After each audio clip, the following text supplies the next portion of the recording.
I want, what do you call it? Surround sound. So Surround sound. you can speak in Check, stereo. check. You're between both. All right, let's go. Good morning. Are we ready? Good morning. I'd like to open up the Village Council Work Session meeting, September 28th, 2023. I show the time at 9:03, and that we have everyone here but Jamie at this time, who said he will be a few minutes late, so we will announce him when he gets here. First up, we have consider allowing, we don't need to do that since everyone will be here at this point, but let's do it anyways in case something changes. I need a motion to consider allowing.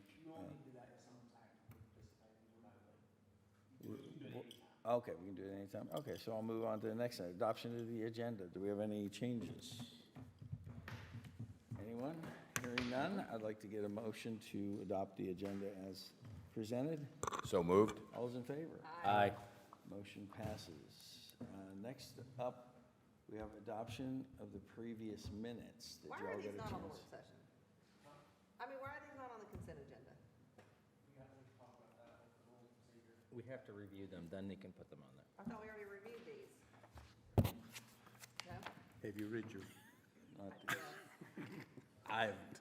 So, did everyone get a chance to review these minutes? Any questions?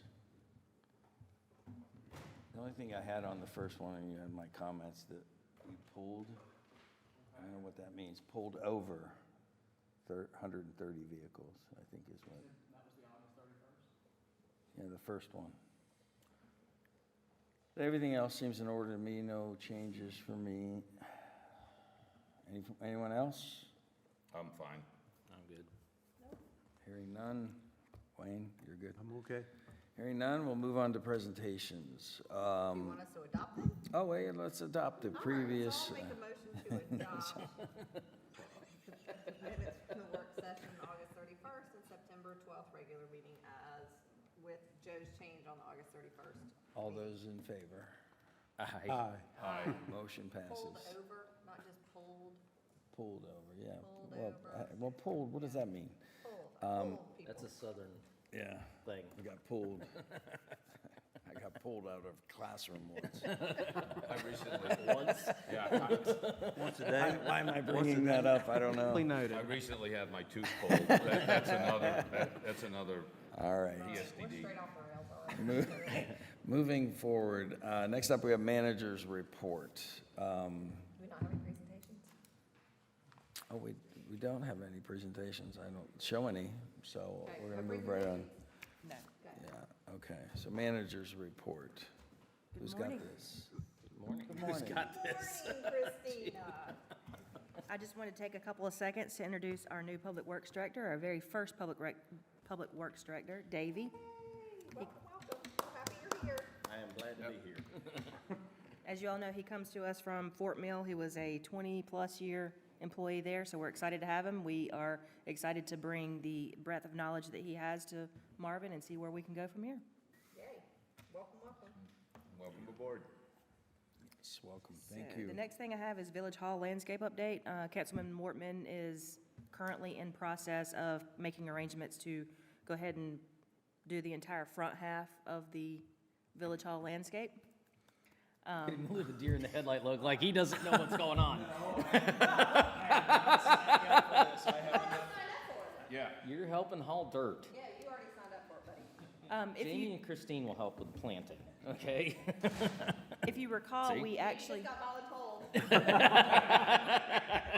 Congratulations. They're, And he's gonna be hauling dirt. yeah, he, Voluntold him. he's a good landscaper. And scraper. we actually did a budget amendment last year to allocate some funds for the landscape in the front back. And that money had to be spent for the entire project up to June 30th. So he does not have any money to fund this project, so we will have to do a budget amendment, and we'll pull that from fund balance because that money did go back into fund balance because it was not used last year. Don't quote me on this, but I want to say we had budgeted around $20,000. I think he used 5,000, if not right around there. So we'll just kind of reallocate what we think is going to cost to do the additional remaining landscape. So just wanted to give you an update on that. While we're doing the front, are we gonna do around the tree and replace anything that died in the Yes, we will. parking So- lot side?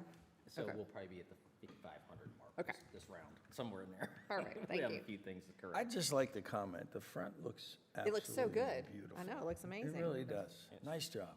Yeah, and good job. Thank you to Jen, who put the plan together. Yes.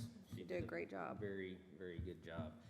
There is another little tidbit that will not get done because we haven't gotten the corral around the generator yet, but there was some planting planned for that, so not sure when that timing is on that, but, you know, that's one little bit that'll have to get finished up.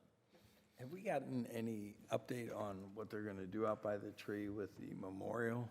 That's a whole other subject. But that's landscaping related, isn't it? It is, so, and I'll mention a couple of things on that, because we actually, Davey met with the individual Wednesday, I believe it was, or maybe it was Tuesday, but they actually had their contractor come out that's actually gonna do the work. We also asked him to give us a quote for this dry pond as well, so we'll have two quotes to look at. They understand they're kind of under the pressure in terms of the season to plant, so I think they're ready to get rolling as soon as they can. I don't know if you have an update on, more in detail as to what, I've Okay. not heard back from them since Tuesday. but they're working on it, so. Okay. The next thing I wanted to mention to you all is the roundabout construction. We actually walked down there yesterday. It You looks have a really good. roundabout going in? We do. Really? It looks really I good. saw pictures. Yeah, it looks really good. They are scheduled to be completed by the middle of October. We think it'll probably be before then, but they're slated for October 15th is when we're still looking at, so that's what we're telling everyone. Meaning open to the Yes. road back Yeah. up? Okay. Yep. And then, once that happens, we can get in and start doing the landscaping in there? Yes. Cool. Yep, which is the next thing on my update. The landscape, the planting agreement, encroachment, easement, whatever it's called, has been sent over to DOT. Usually it takes them a couple of days to get back to us. They've had it for about 2 weeks. We've had to go back and forth with a couple of changes. But basically what we've done is modeled the exact same thing as what you see here with these two roundabouts. So we should have an approval on that any day now. The lighting, we're still working on a couple of little nuances on that. We hope to have an answer within the next couple of days on how we're moving forward with that.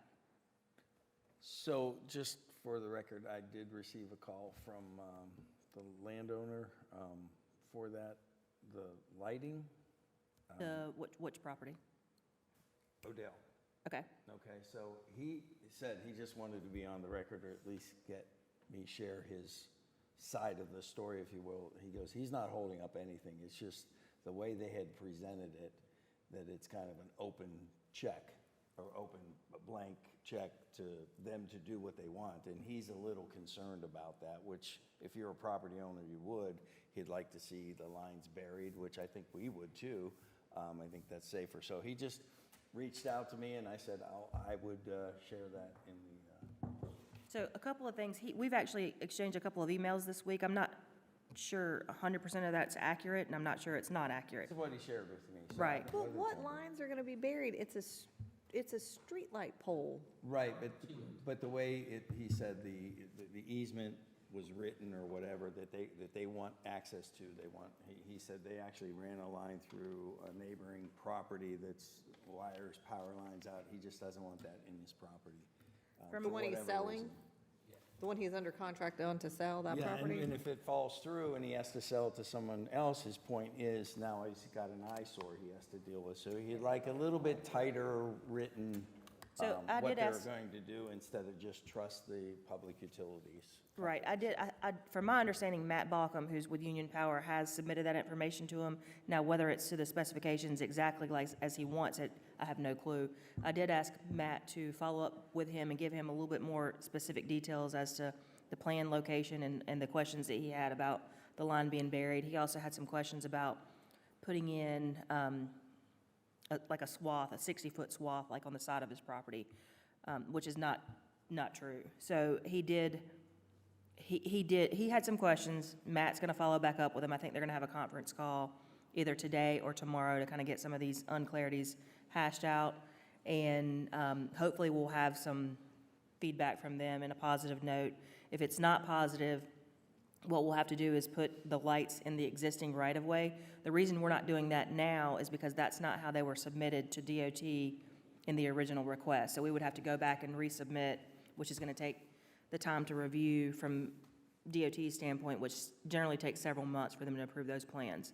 So if Russ is willing to comply with whatever standards that him and Matt discuss, he can sign off, and we should be good to go to get those lights installed.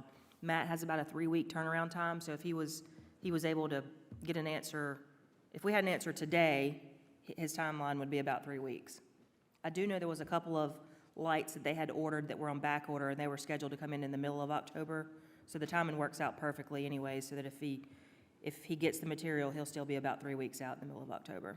Gives us a couple of weeks to get this cleared away, and if not, we'll have to resubmit back to DOT for the right of That would way. be a dark corner if we don't get the lights on, because it already was. Yeah. Yeah. All right. All right, so the next thing is the 2024 sports update. We had come to you all a couple months ago and inquired if y'all were interested in us doing fall. We told you that we didn't feel like the timeline for starting fall sports was adequate, because I think it was around August that we had requested this. So we had discussed some ideas about doing 2024 sports. I think we're still up against the same issue with the sports fields at the school, the elementary school. So we just wanted to kind of see if you all were gung-ho to do sports in the spring, meaning soccer and flag football, or if you just want to kind of push that off and wait and see what happens in the fall of next year. We are of the opinion we wait until fall of next year, but we wanted to just kind of fill you out and make sure you guys were on that same page.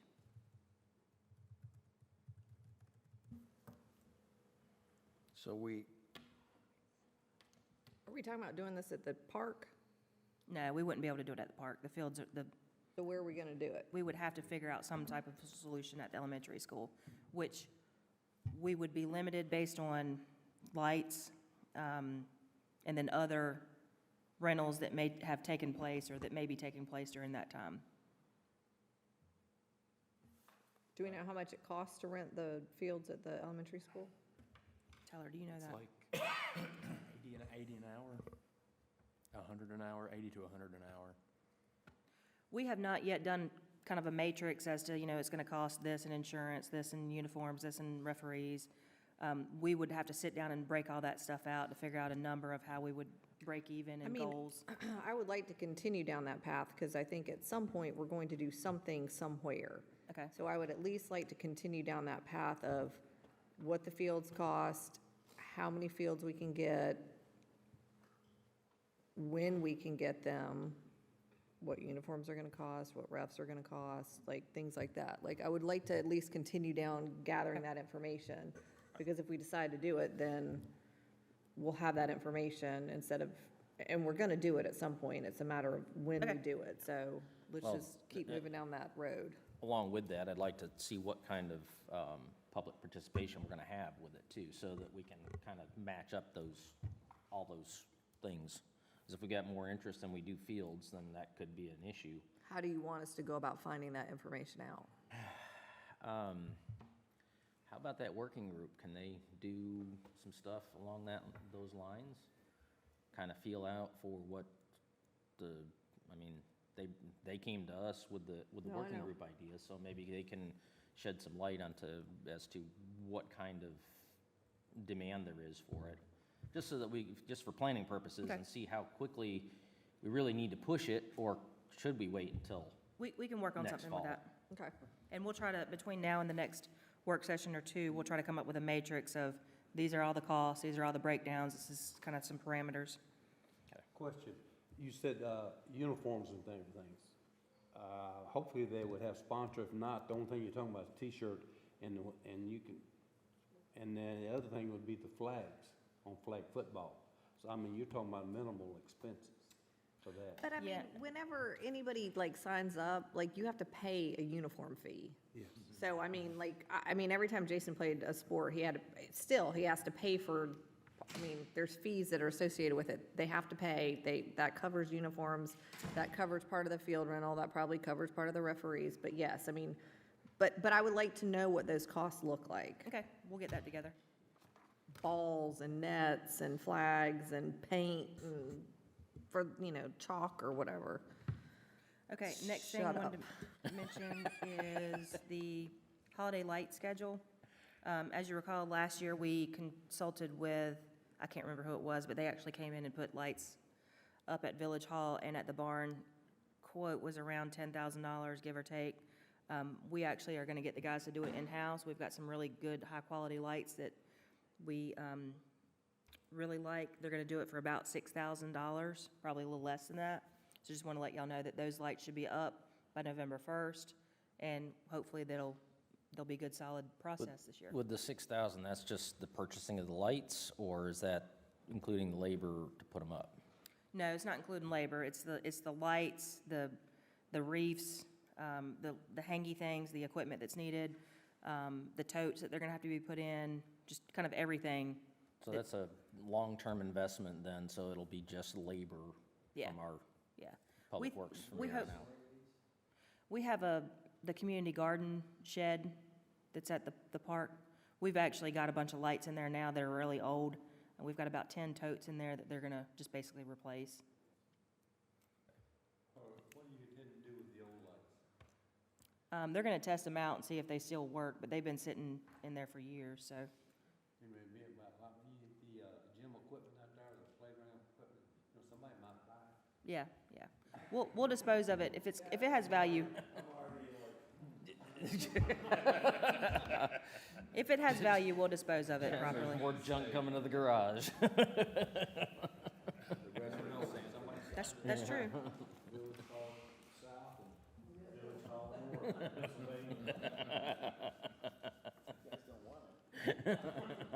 So the last thing I wanted to mention to you all is, there's a little packet in front of you that looks like this. As you all know, the Bell Grove subdivision is closed out, based on the discussions at the last meeting. We've had one property owner that resides at 2053 Bell Grove Drive. There's photos of the driveway, and the area in front of their driveway that they are still not happy with. We have gone back and forth with the developer and the property owner to try to mediate some type of solution, and we, at a staff level, have just come to an impasse. The property owner is requesting, I think they're requesting basically that replace the stamp section of the driveway. So you can see the photos. I'm sorry, these photos aren't very good, but you can see the photos of where their concerns are. So it looks like the bottom, like that, the bottom part of the driveway got splattered, but I'm trying to look at this. Did they smear it? I mean, it looks interesting that that's so squared.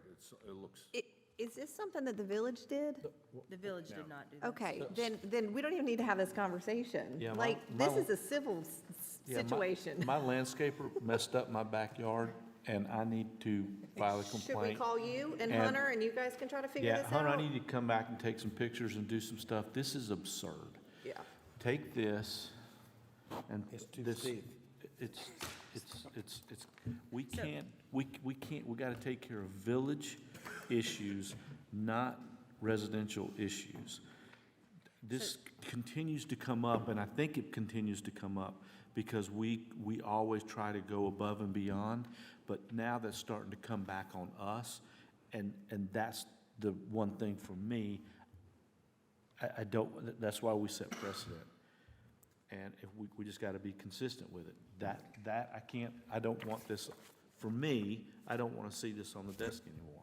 That's something, you know what? That looks like a small claims court thing to me. Take it to small claims court, sue Empire for $3 million and a paved driveway, but don't bring it to village council. That's just my I agree with Jamie. You guys are spending entirely too much of your very limited time that you have on this kind of stuff that is not the village's responsibility at the end of the day. and you handle your people however you want to whenever they call in, but for me, you guys have got to stop doing this. Like, you guys are spending way too much time on this.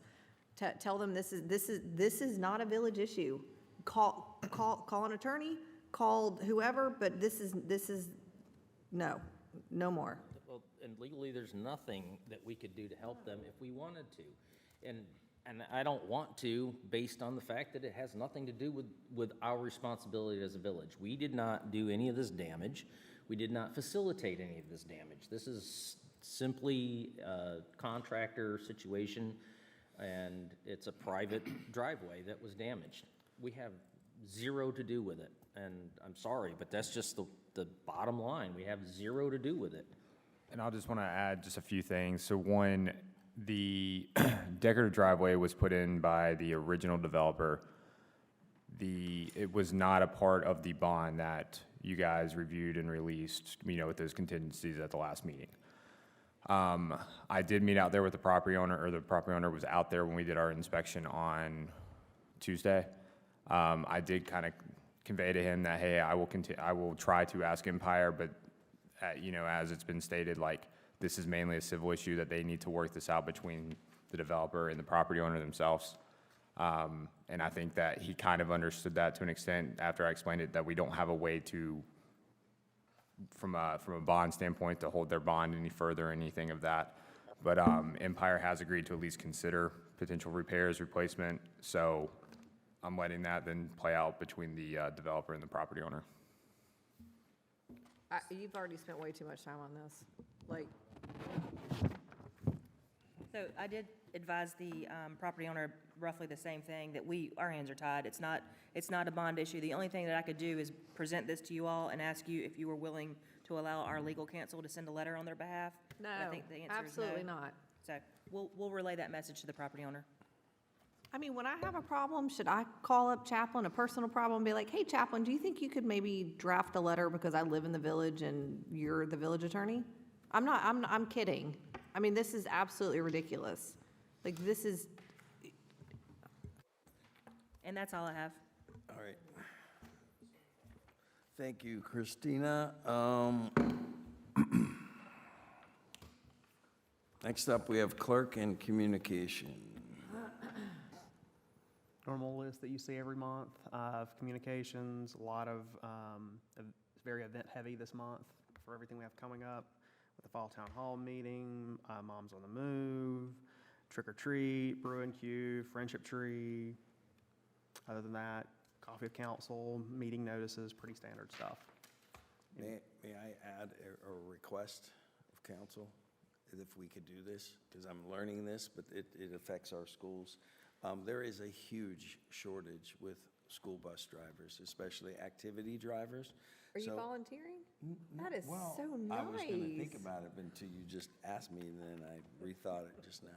No, but just maybe more of an awareness thing, because if they're not hearing it, but any activity, if your kids are involved in activities and they have to travel, things are being canceled because they can't get it. So just a friendly message, hey, check with it's a Union County thing you got to go through, but it's part of our community, and it's affecting our kids in our schools, so. You want it to be just an awareness? You want to encourage people to basically volunteer? Well, it's not, you just go volunteer and think, you have to have your CDL license. I talked to Andy about it already, but he had one more step. I think my wife forwarded you information. But the key is just more of an awareness, like, hey, if you're interested, maybe retired or whatever, you'd be making a great bus driver. Throw him on the back of his bike. I'm all set. I mean, it's just an awareness thing, because it affects our schools, and it is causing something. But I'll get with you later on. That encouraging But if you're okay with that, I know it's not necessarily our responsibility, but Union County has a reach to some extent, and this is just another way of a community-related thing that affects our kids in school. Duly noted, got it. Okay. Thank you. Any other questions from anyone? He's still got some stuff to talk about, so. Okay. Any other changes to the communications? Anything else anyone wants to see? Nope. All right.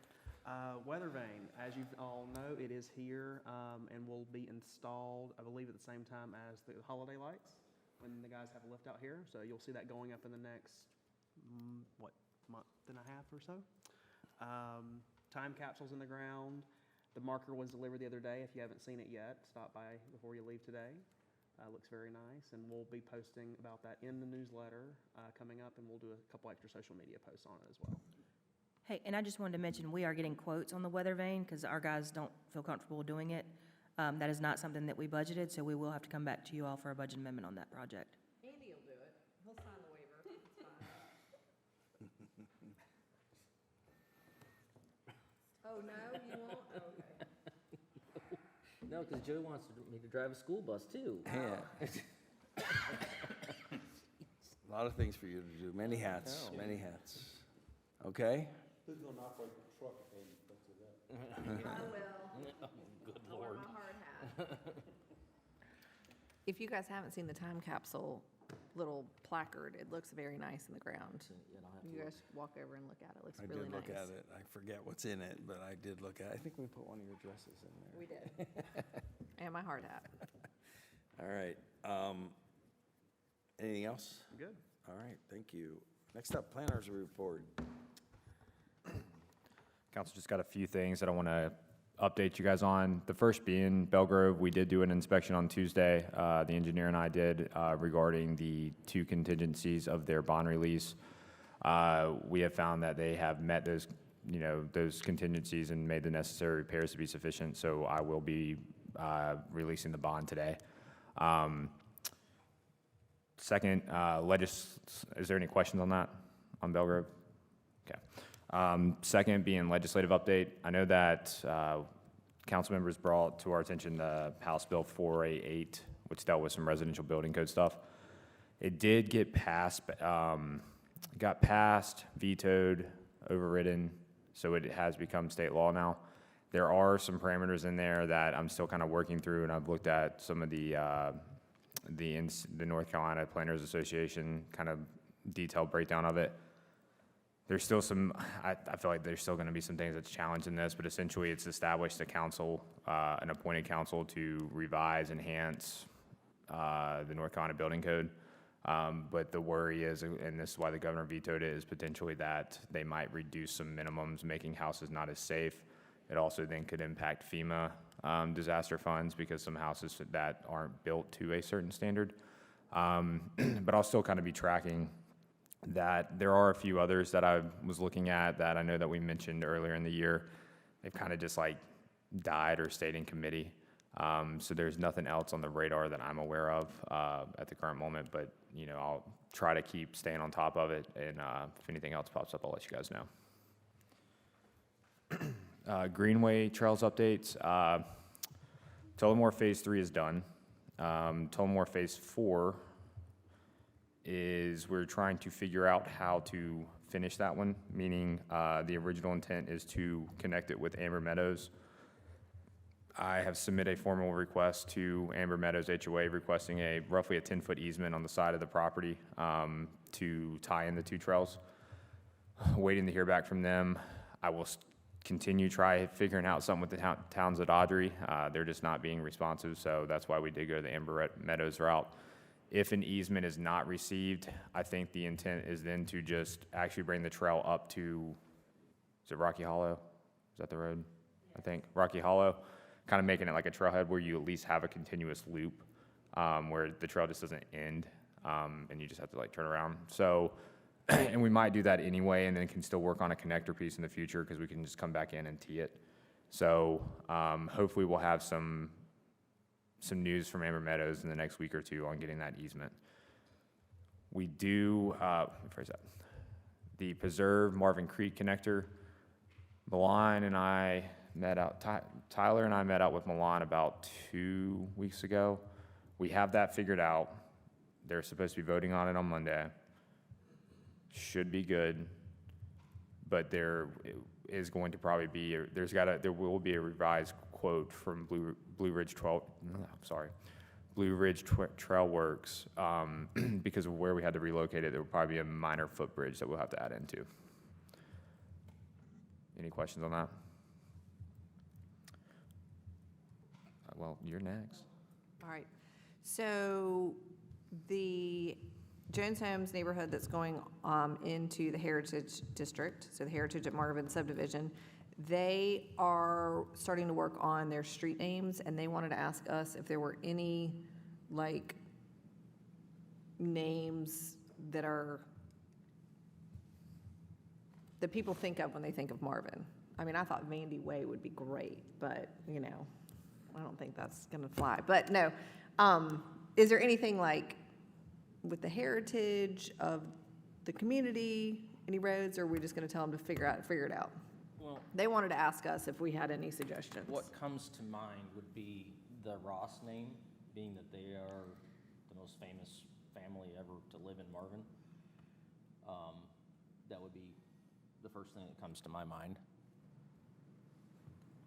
Okay, Ross? Who wants to get back, who wants to take notes and get back to Jones Homes? Okay, Ross, what else?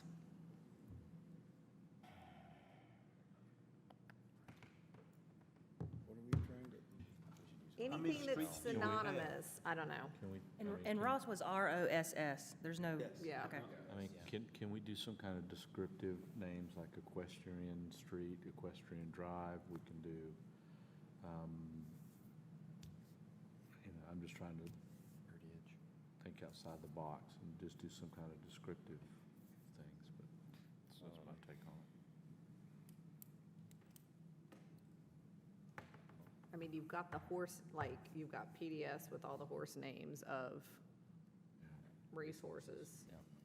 You got Firethorn with all The golf names. course Yeah. names. That's why they were asking, is there anything that's like synonymous with Marvin, like if you think about it? Well, I think you need to go back and find out how many streets you're gonna have. 2, 3, 4, 5? I mean, There's only you might be Well, able it's to. probably two, like- right? How many are The there, loop Hunter? and You the- should know there's that. Leg, I think there's Four? gonna be three, three? because you'll have the main road coming in, then you'll have here, and then, well, they'll probably just have here, and then I think that one's supposed to be if I recall correctly. I'd have to go back and look at it. That'd be a circle. Yeah. If you're gonna have the Ross, that should be the main entrance, right, road? Either that or or like maybe Ross Circle, the big loop, maybe.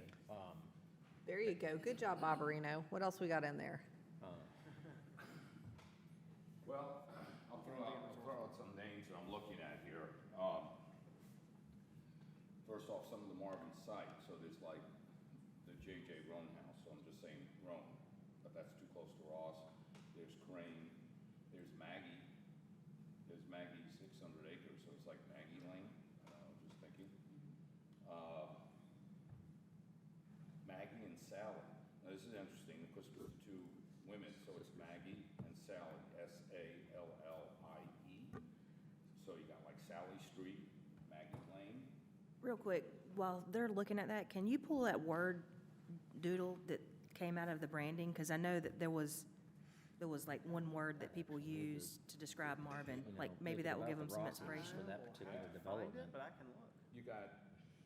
Well, I was gonna say, then you got the Banks Presbyterian Church, but you got Banks, but,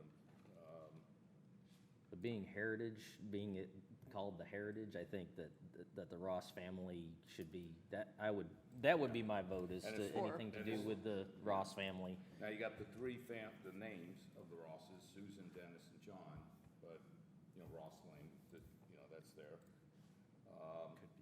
Rome.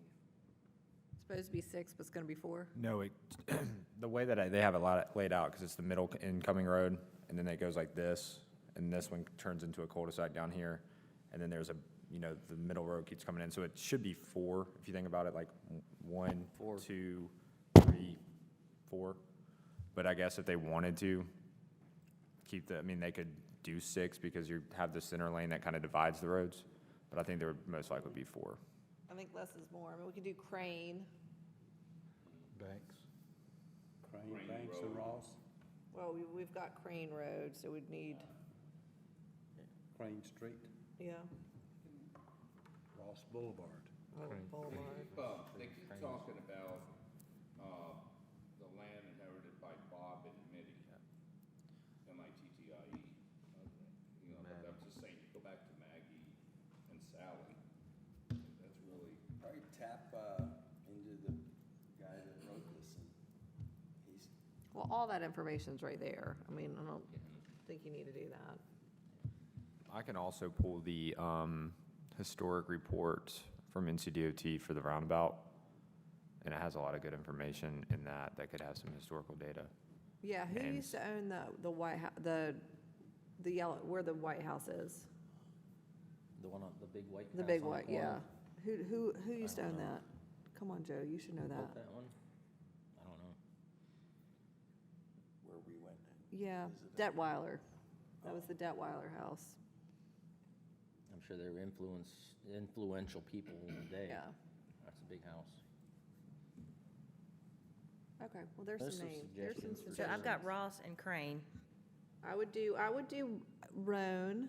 Is it Rose? R-O-N-E or R-H? RH, R-O-N-E. R-O-N-E, no H. and again, Banks. Banks. Hang on, R-O-N-E, Yeah, Roan. no S. No. Okay.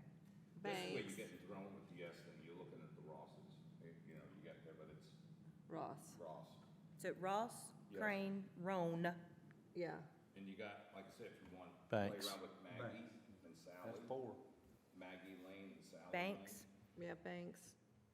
You do Detweiler. It's gonna be D-E-I-T-W-E-I-L-E-R. D-E, T, D-E-I-T? D-E-T, Det. Yeah, D-E-T. D-E-T-W-E-I-L-E-R. Now, the W-E, founder, hang on. I'm sorry. D-E-T, W-E, W-E-I-L-E-R. okay. Then you got the founder of Marvin, which obviously came from the Confederate chaplain from Missouri, who was the Reverend here, Enoch Mather Marvin. So, you know, you could say Enoch. Enoch, Is that N-E-N? E-N-O-C-H. Poor fella. That's a name. E-N-O-C-H. Yeah. Okay, that's enough suggestions. They can take them or leave them. We gave them to Okay. them. If they like it, great. If they We just don't, got a lot they can of figure it out information for 'em themselves. Right there. So I'm just gonna summarize. Ross, Crane, Roan, Banks, Detweiler, Enoch. Okay. The last thing I'll add on that is, with everything moving forward on that development, remember, we do have a 2.25 of an acre tract that's being dedicated to the village for future park improvements, so I don't know when, how, whatever we want to think about, you know, potential improvements there in the long term, but that is something to start thinking about from a council standpoint. Let's put that on Park Rec and Greenway. Austin, if you can add that to our agenda next week. Thank you, sir. Have we heard anything back from Kathy? I have not. I can follow up with her. Okay.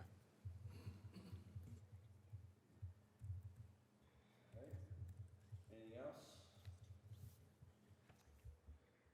Hunter? No, I'm good. Yes, sir. Questions? All right, moving on. Finance Director's report. What do we got? Okay.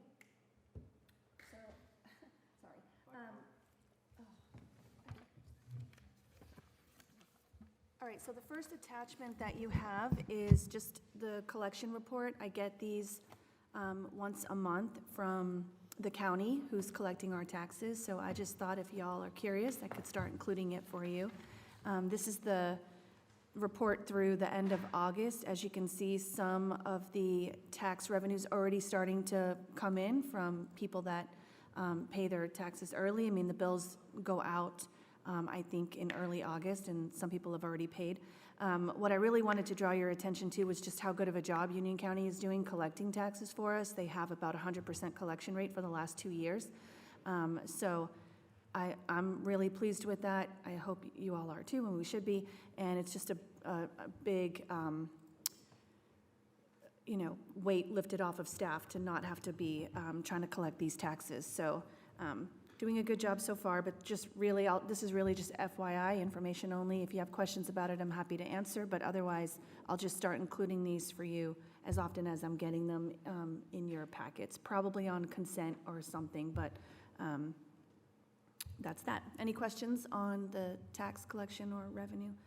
Okay. And then the other thing I wanted to give you was just kind of an update on the ARPA funds, and then also the capital projects. So as you know, we're currently in the middle of doing audits, so these numbers might change a little bit as we finalize audits. So these are unofficial numbers, but wanted to just give you a snapshot of where we are with balances on some of these things. So I've highlighted in yellow just to kind of draw your eyes to the important parts of the report. We'll start with the ARPA funds first. We started with an award of 1.076 million basically, and we have a remaining balance of those funds of just under 340,000. You can kind of see how it was spent and spread across these different categories based on the guidelines by the government. That 340,000-ish that we have left is all currently allocated under COVID administration. And Christina and I were reviewing the rules for when this money has to be spent by, and it is December 31st, 2026. So we originally thought we had to spend it all by December 31st, 2024. So that buys us some additional time. So Christina and I are going back to kind of sort of look at where we think that money will best be spent over the next couple of years, staying within that category and within the original purpose that it was approved for. But any questions on what's left or what's been spent of the ARPA funds? Just for clarification, 300 of that is appropriated for the playground equipment, correct? So it originally was, yes, but because we have the Park Master grant, the $500,000 grant, and that money does have to be spent by the end of this fiscal year, and this money we have much more time to spend. Christina and I have made a decision to pay for the bulk of the playground out of what's remaining in the Park Master Plan, which is about 300 and some change, and then take just what's remaining out of here. So yes, part of that 340,000 is going to go to cover what's left, but we're probably only going to need about 60,000 of that to cover the rest of the park. You agree, Christina? Yeah, and I did let you guys know that at one of the last meetings, if you remember. I'm not sure which meeting it was, but we talked about it briefly. And I will say, a lot of this money, too, not a lot, but some of this money I do want to keep earmarked for the original intent for some of the things where Tyler Technology, we would do that up to the end date, which is the financial software. So there are some dollars that we definitely want to keep earmarked for future usage, so we don't have to put them in our budget. Yeah, and eScribe and a couple other high-ticket technology pieces, so. If we have no other questions about the ARPA funds, I'm going to move on to capital projects. Are we good?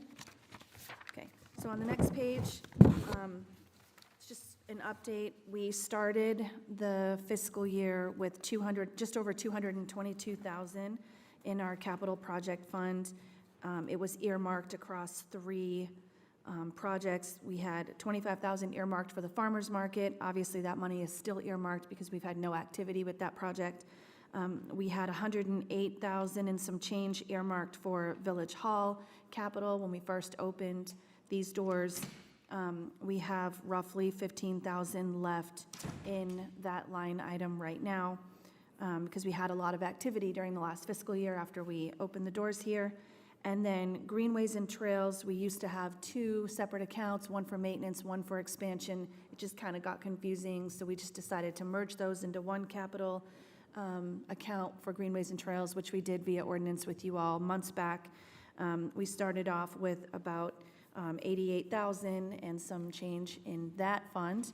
And because of the Tullamore phase that we just completed and some other things we've done, we have about 24,000 and some change left in there. So all told, we have just over 65,000 left right now in the capital project funds, earmarked across those 3 categories. Highlighted in yellow is the balance that we have allocated to those.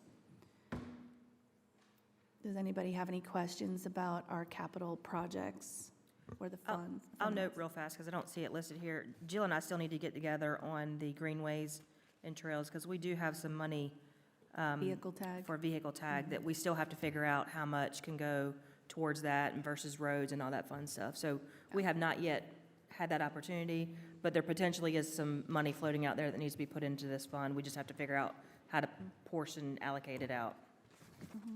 Yeah, and when we do, well, this will all be updated, and you'll see some different numbers reflected for greenways and trails. Jill, refresh my memory, did we do away with funding the capital thing? Like, we used to put so much off to the side for that, and we're no longer doing that, correct? No, we are still doing that. So in the budget ordinance, we allocated some amounts to be set aside for future capital purchases, usually like large equipment or things like that.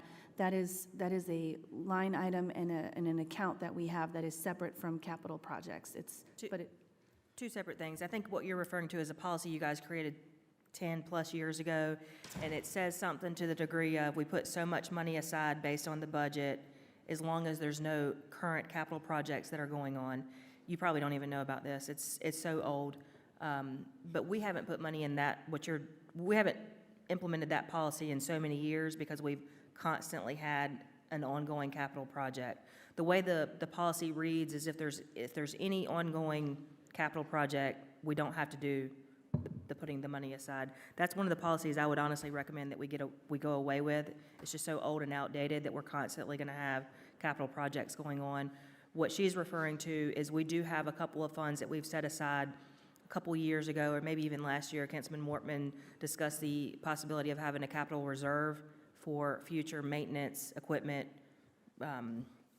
needs. So we're doing that. We're also putting a little chunk aside for greenways and trails, but the total overall capital set aside policy that you're referring to, we're not doing that. And we don't have anything for, like, potential acquisition of land? We do, yes. That's not in a capital project, it's in fund balance reserve. So there's kind of two separate pots of money. There's the capital projects that have been earmarked for a specific purpose, and once they are earmarked for a specific purpose based on capital, that money has to kind of be floating in there. We can never take that out for another capital. We can't take it out for anything other than the capital need. So if this 220 or whatever it is floating out there and we decide that we're at a $200,000 deficit in our operating budget, we can't take that money out and say we're going to pay her salary, his salary. It has to go to a capital need. Whereas the fund balance reserve could do that, but it's also project-based according to what you all have set forth. So there's around $350,000, if I remember correctly, in the land acquisition fund balance reserve. Does that sound about right? I think so, but I'd have to open the audit to double check. But yeah. I know it's over 300,000, and that's money that y'all have just been sitting on for years that you've never touched. And you have a couple of fund balance reserves. I don't remember all of them off the top of my head, but we can revisit that policy if you're interested for just a refresher. Just an update event at some point. Okay. Any other questions for me, or am I off the hot seat? For right now, you're out of the hot seat. Thanks, guys. Next up on the hot seat, event planning report. What do we got, Tyler? All right. So, first up, trick or treat is coming up October 27th in the park. Trick or treating from 5 to 7. Movie to follow. We're playing Hotel Transylvania, Transformia, I believe is how you say that. Came out last year. That'll be after the kids come trick or treating. We're building a nice pile of vendors on our list right now. Still looking for more if anybody's listening at home. Yeah, that's what's going on. We'll have bounce houses. We have crafts going on in the barn. We'll have popcorn during the movie. All the vendors will have the ability to like advertise and sell their product. They're also donating all the candy, and kids are walking around trick or treating. Perfect. Do you need us there? It would be very nice. I'm thinking the idea if a few are available, maybe we're gonna try to do like a best costume, best booth. Kim, you were gonna dress up?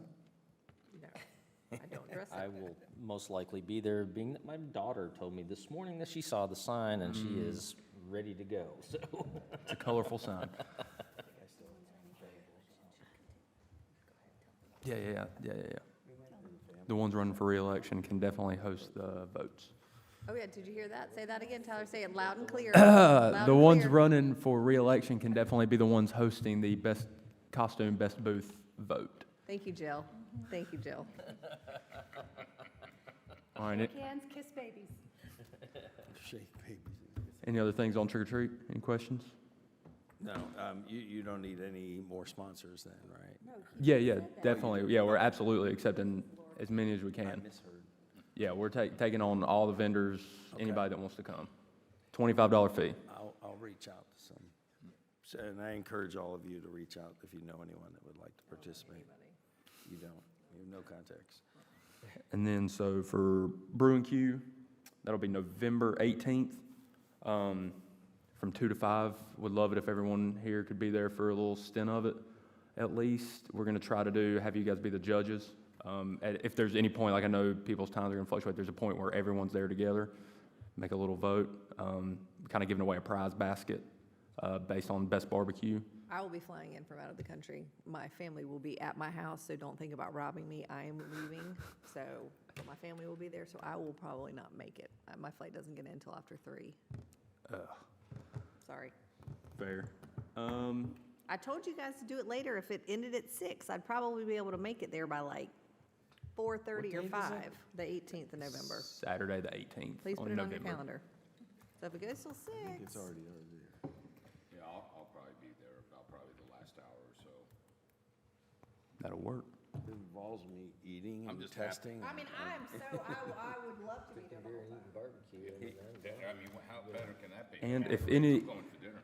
We're starting to press out further to get competitors in there. I know you guys are in the community more, if y'all know anybody, I'm gonna email all y'all the flyers in the group to pass around. Anyone signed up yet for it? No? Okay. Not yet, for the competitor side of it.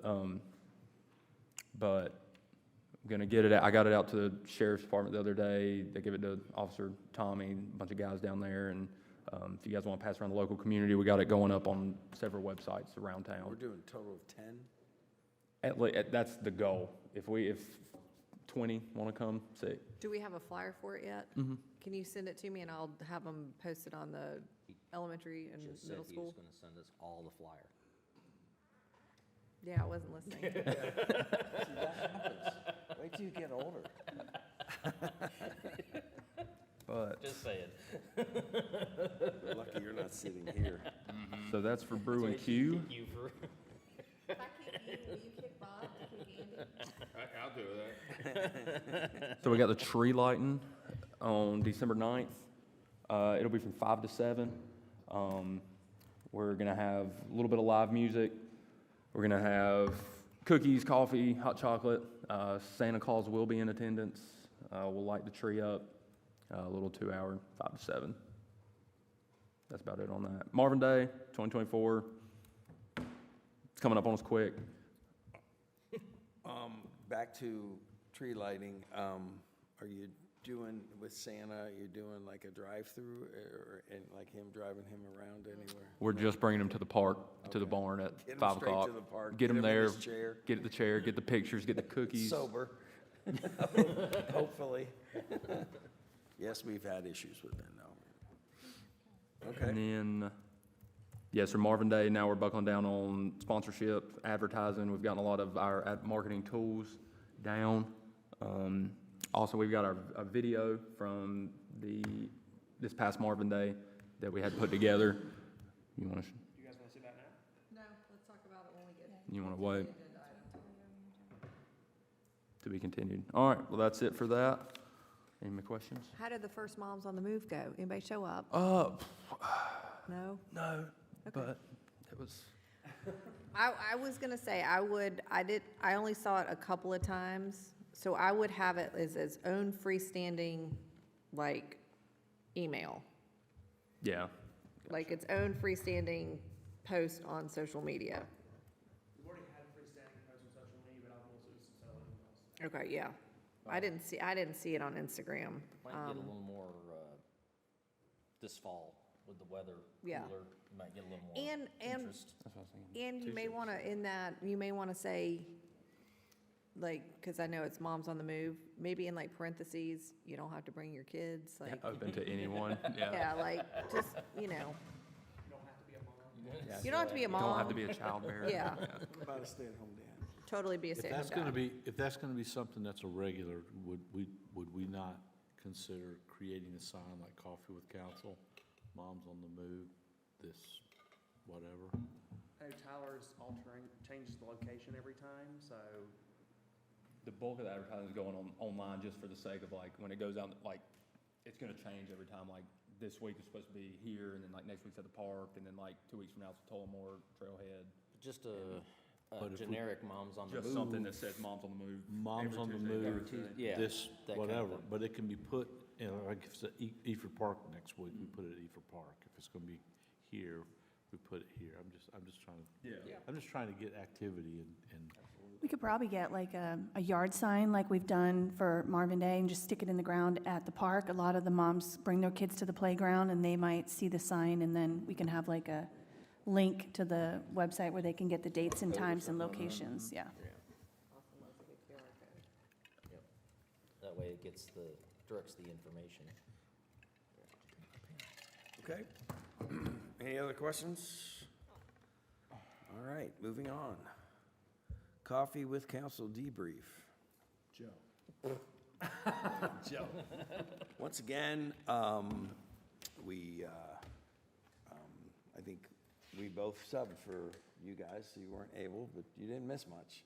Again, nobody showed up. Will did come in at 15 minutes before 7, and he's on our planning board, but he's also a resident and just came in to talk about life, and I won't go into the details of what we talked about, but it had nothing to do with the village. But again, once again, we encourage, especially now, I mean, you got the election season coming up, you got all the things going on in this town, and nobody shows up. So it's unfortunate, but we're gonna keep doing it regardless. So if nothing else, it's a good time to catch up with fellow council members. I did get one bit of feedback from our social media. Someone, a resident did request that she would like to come. She's not able to because of the times and her work schedule. She requested that y'all consider doing maybe a Saturday coffee with council sometime. If not here, you could pick a coffee shop or something. Just a thought. It's Just one person did that? one person did, but Okay. I get this every so often. Do from some this, people. do this, say, when would you like, what time works for you? Because I don't know if we'd do a coffee with council, but I think we'd get one or two of the council members just to come in and sit down instead of doing it on a Saturday and taking up, I mean, we already volunteer enough of our time in this community, and I'd be happy to, any meeting, I'll go have coffee with the person if they want to. So it's very informal to begin with. The only recommendation I would make, I actually finally tried the Keurig, and I'd prefer milk instead of, for my hot chocolate instead of. I don't know how you can put milk in that. So not on Saturday, just figure out different times? No, we, So if anybody can't make we the give a scheduled morning ones, we would opportunity. be glad We to. give an evening opportunity. We give council opportunities. We give town hall opportunities. This council does more than any other council has ever done to make themselves available. And I'm with Joe. Like, I mean, I'm sorry, if the only time that you can meet is on a Saturday, I am happy to come in and meet with you on a Saturday, but I'm not gonna just do a coffee with council on a Saturday because somebody has requested it, because chances are, nobody's gonna show up, and now I'm here on a Saturday. If this person would like to schedule an appointment on a Saturday or in the evenings after they're done with work, I am happy to come in and sit down and meet with them. And our phone numbers. Absolutely. Phone numbers are available. I still answer my phone, even when it looks like it's someone I shouldn't be answering it to, but I still answer. I mean, so it's, you want to talk, people have called me, and I'm happy to talk to them. Yeah, so I'm just gonna put this out there. Anybody that cannot make a coffee with council meeting for whatever reason and does have some concern that they want to speak to a council member about, call me, and I will set up a meeting that will fit your schedule. We have all said that multiple times in multiple meetings, and we'll continue to say it. If a time that we have made ourselves available to you is not convenient for you, then let us know. But I'm not just gonna arbitrarily just pick a Saturday and go sit in a coffee shop because one person has asked for it, and chances are, sorry to that one person, but chances are, that's not gonna be convenient Saturday for you, and now I've hence spent time sitting in a coffee shop, not talking to someone who has requested it. So go back to whoever it is and say, we're happy to schedule a meeting with you. Let her say what day, what Saturday, or anything. Duly noted. Yeah. Okay. Moving on, consent agenda. Is there anything on the consent agenda, or are we putting stuff on? So moved. Motion to approve what's on the consent agenda. All's in favor? Aye. Okay. Next up, unfinished business. Discussion of multipurpose sports field study group meeting and recommendations. Andy? You want to take this? Christine? So as you all know, we discussed this a couple meetings ago. We've had some kind of demand expressed within the community to have baseball, football, soccer fields, kind of all the array of sports. We did meet with these interested persons. We had four people from the public show up, so it was a very good, productive meeting. We had some really good conversations just in general about the shortages of fields, from baseball to football to lacrosse. I think someone even discussed swimming as well. So we, again, this was very high-level discussion. One of the things that we were really focused on was trying to figure out if we were going to do a multi-field at Marvin Eford Park, kind of what that would look like, what we would have to invest. We did look at the proposal that was submitted from McAdams to try to pick apart what portions of that we would want to do at Marvin Eford. We discussed just the real serious lack of parking in that area, which was a huge concern. So the entire work study group was just really of the opinion that Marvin Eford Park would just put a Band-Aid on the issue. So we're going to take a step back and kind of look at some other opportunities and see what we can come up with. But very first meeting, we'll have another meeting in October or November, so that's kind of where we're at, is that we're not recommending moving forward on the Marvin Eford Park just because they think it's too small. Parking's going to be an issue. So that's all that I have to report on that. We will have another meeting, and I'll report to you back again on that further. Any questions? Not for me. Okay, that's all I have. But thank you to those who stepped up in the community and met with us. It was a good discussion, and it's, if nothing else, a launching spot where we can explore other opportunities. Learned a few things too. Some people bring some expertise from the community that I learned a couple of things, so that was a very good discussion. All right, moving on. Discussion of fall town hall meeting agenda. So you've got the agenda in your packet. This is based on what's currently going on and some of the feedback we've got from you all. We've already started making our PowerPoint presentation for the event. But this is one of your last chances to really tell us, do you want to change anything? Do you want to add anything, take anything away? Just let us know.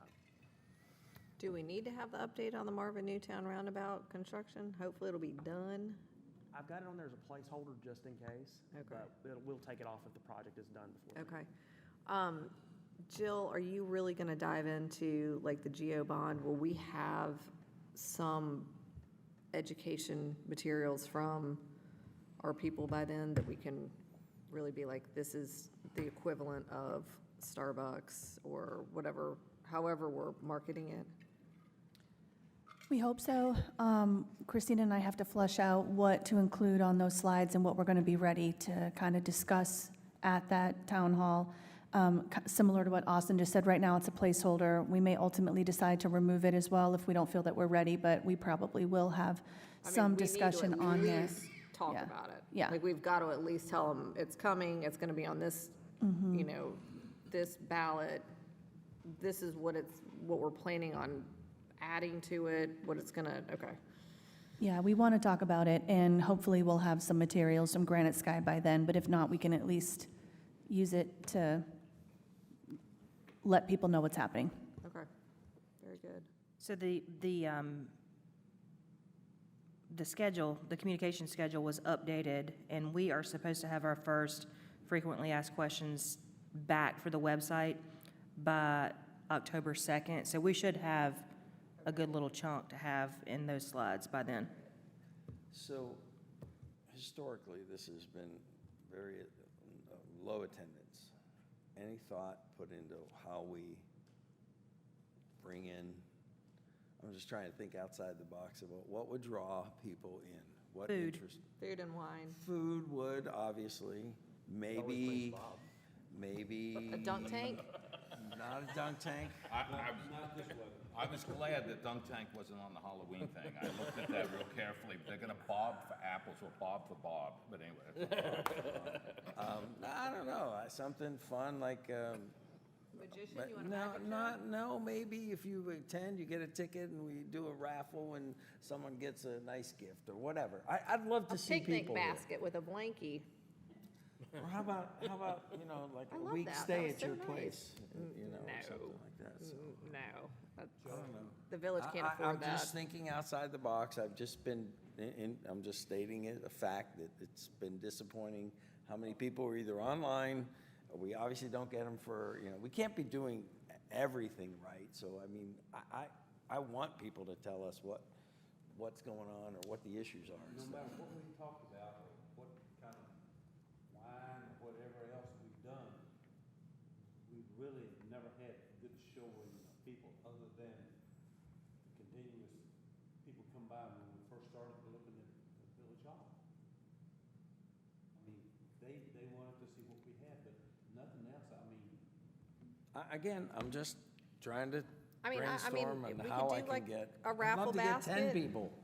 A raffle basket, that would be good. I mean, we're not gonna have the opportunity like we have had in the past where people can be online and participate. So if people want to participate, they need to be here. Well, And this that- is a this is it. fabulous opportunity for people to come in and ask questions about what's going on in the village. I would love a giant banner. I would love a giant banner in front of Andy's house. I would love a giant banner in front of Village Hall, one at the park. I know we've got trick or treat going on. Sorry, Andy. I know we have trick or treat going on, but this, having a town hall meeting is more important than trick or treating. So, sorry, kids. You're not listening anyway.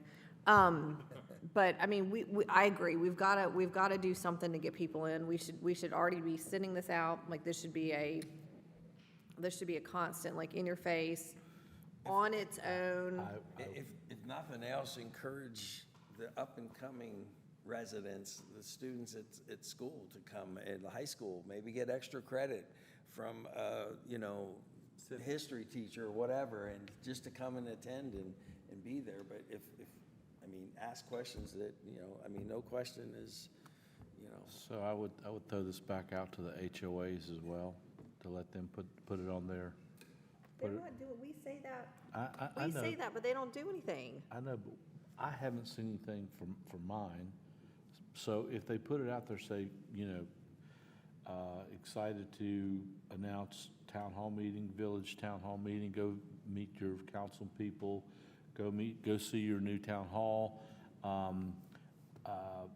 Raffle will take place, and I like your idea about doing a basket that has some, they have to be here and we do it at the end. In person, you have And to then we stay do it to at the the end. end. do it at the end in person, but I mean, if we can get one of our blankets, put that in there, put a thing in there from, Nothing But Cake, go to Nothing But Cakes and say, hey, would you be willing to donate I something or do something? I just think and this, make it fun or, and draw. Who knows? And shoot, you never know. We may get to an RSVP because we may run out of space if we get that many people. So that'd be a great thing to have, so. All right. I didn't have anything else, but Should we have a little charcuterie? I'm serious, like food? I just, how do you plan? Yeah, I mean, I don't think we need to do the full Marvin, but maybe the VM, Marv? the V and the M. And if people don't eat it, take it home. I mean, I'll take it home. I love charcuterie. I know, I but think that's, you do have I mean, you gotta have, again, charcuterie board and. Let's make it we don't have to nice. have cocktails, but just have. cocktails later at your place. that'll be part of the raffle. I will be having cocktails. All right, so you guys have some ideas? Whoever's, I'm looking I at Jill didn't, because I she's didn't looking at really me. budget for charcuterie or banners for town hall, but I will try to find some money for this. But if we're gonna do this every year, we'll need to budget for this to be like a small event. Okay, Deal? well, let's start budgeting for it then. I'll reach out 'Cause we to would my really charcuterie like- queen for a VM as well. We would really like people to start showing up to these. Do a budget amendment, it's fine. Thank you. All right. Anything else? Next up, discuss and consider approval of general obligation referendum. Questions for the March 5th, 2024 referendum. Can we take a little break real quick? How about we take a little break before we do that? That'd be great. All's in Thank you. favor? Aye. Thank you. Motion passes. Jamie wants to stay and hang out.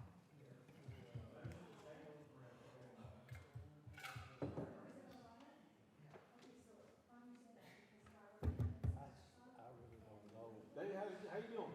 I'm doing great. How's it going? We hadn't scared them away yet. We hadn't scared them away yet. He's back with Carl.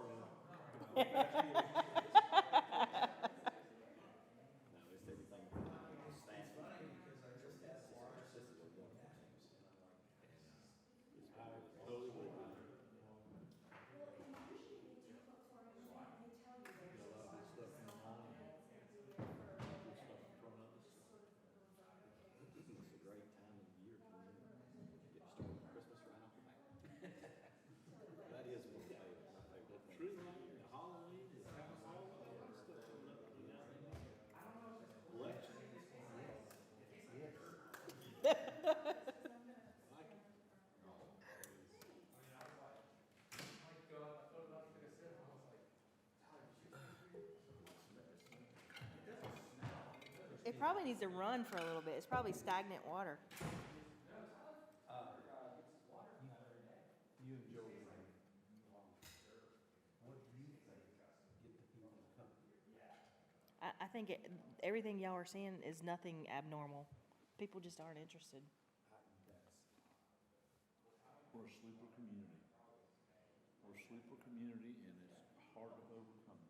Well, the thing about it is, I mean, they work here because they work from home. You know, the only thing that would get people to come is you put a bulldozer in their backyard with a big old sign. Well, there you go. Put it on the website, put a big bulldozer, and come to this meeting here and understand what is happening next. Coming to a neighborhood near you. There you go. A sign, And he's the man that can do it. the graphic. Yes. He wants, hey, he said, what would make people come? I said, put a bulldozer in their backyard with a sign. No, we want graphics to put it out on the website. A graphic with a bulldozer that says, coming to a town near you, Fall Subdivision Town, near you. Fall Town Hall or whatever. Yeah.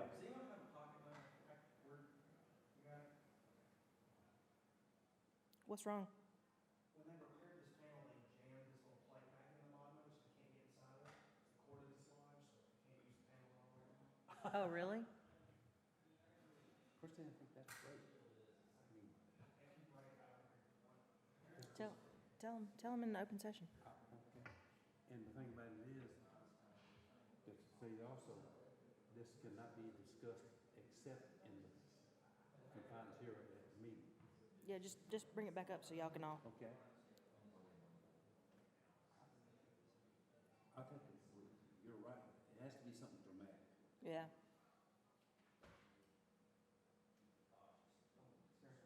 Well, you could do the advertisement dramatic, like to draw people's attention, like a bulldozer.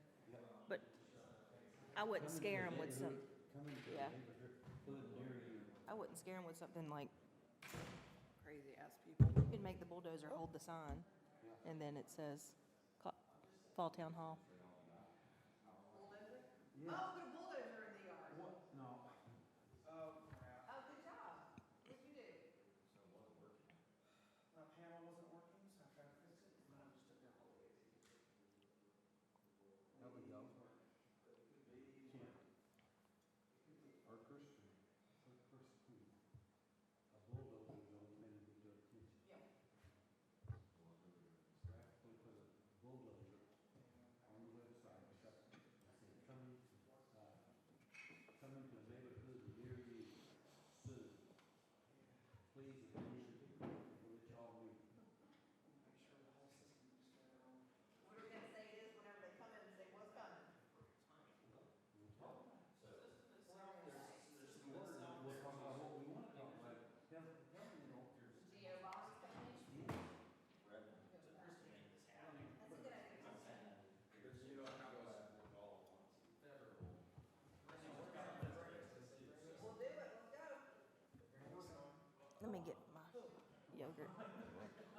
yogurt.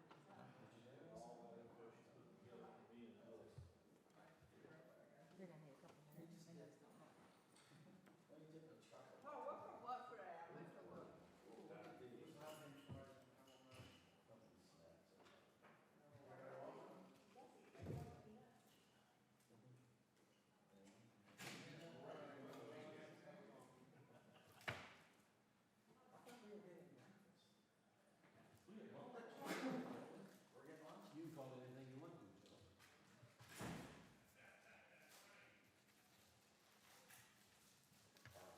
At some point,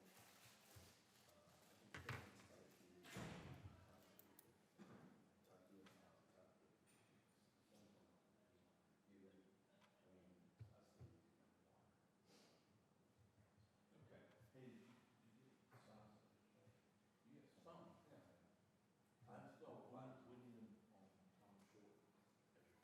Soon as you're coming in to let him know. Yeah, oh, there's a lot of places, you know, on the little roundabout. Yeah. Hang on, when you put a time, what you want to do is put it in the media, that media, because you'll put it on the side, just extend it out. Okay?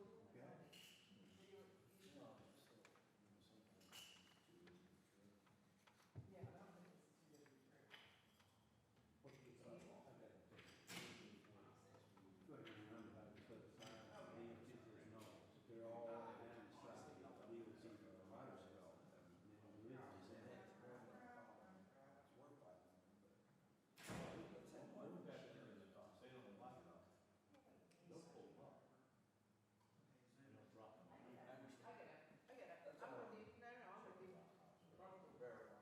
Trust but verify. Thanks, Reagan. Oh, I forgot to talk about it.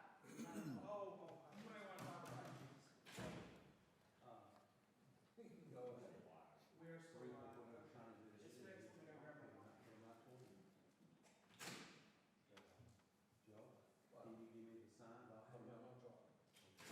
I gotta put it in front of Robbie's. I'll take them down and put them in the meeting. Come in. Okay? Yeah, I want to thank both. You're not running? You done? I was minutes away from leaving town, so Hickory, since motorcycle class up there, and I was gonna be out of town for 2 days. And I mean, I'm so overwhelmed, like, you call me, look, I'll pick up the sign. And then I just went, Well, I would really wanna see you with fine, Brian. I just said, oh my gosh. So, I was gonna come over here. whenever you're back, let me know. It's too quick. Okay, yeah, then we'll go next week. Wayne, I wanna take you over to the conference. Waxaw? But, so you need to let me know when you get back. Some of those go out, others We come in. get them on. They're going out. Actually, Eileen Peterson was going out. And then, John Harrison's got his son, so our son's On the way out here, yeah. I told him to bring I five. only have something at 7:00 at night. All of them out together. I've got company from, is it Friday or Saturday? Let me check with the Let me know. secretary, my Okay. boss. Check with the boss and let me know. Who's really in charge. That's right, she's definitely still original sign. Yes. You talking about, Yeah. Joe did. okay, when are you gonna do that? You wanna do that? Okay. Wayne and I are gonna go tomorrow. We're taking a picnic there. Oh. You just let him, I'll let you know what time, and if you can let Jeff know. Let Jeff and, Dex know. Wayne's gonna check with the boss and see what time you can go tomorrow. I don't have Jeff's number, but I can get it tonight. I just wanna see Rowdy this afternoon, so I'll get it. Oh, yeah. Sign it tomorrow, down to 3, but I have.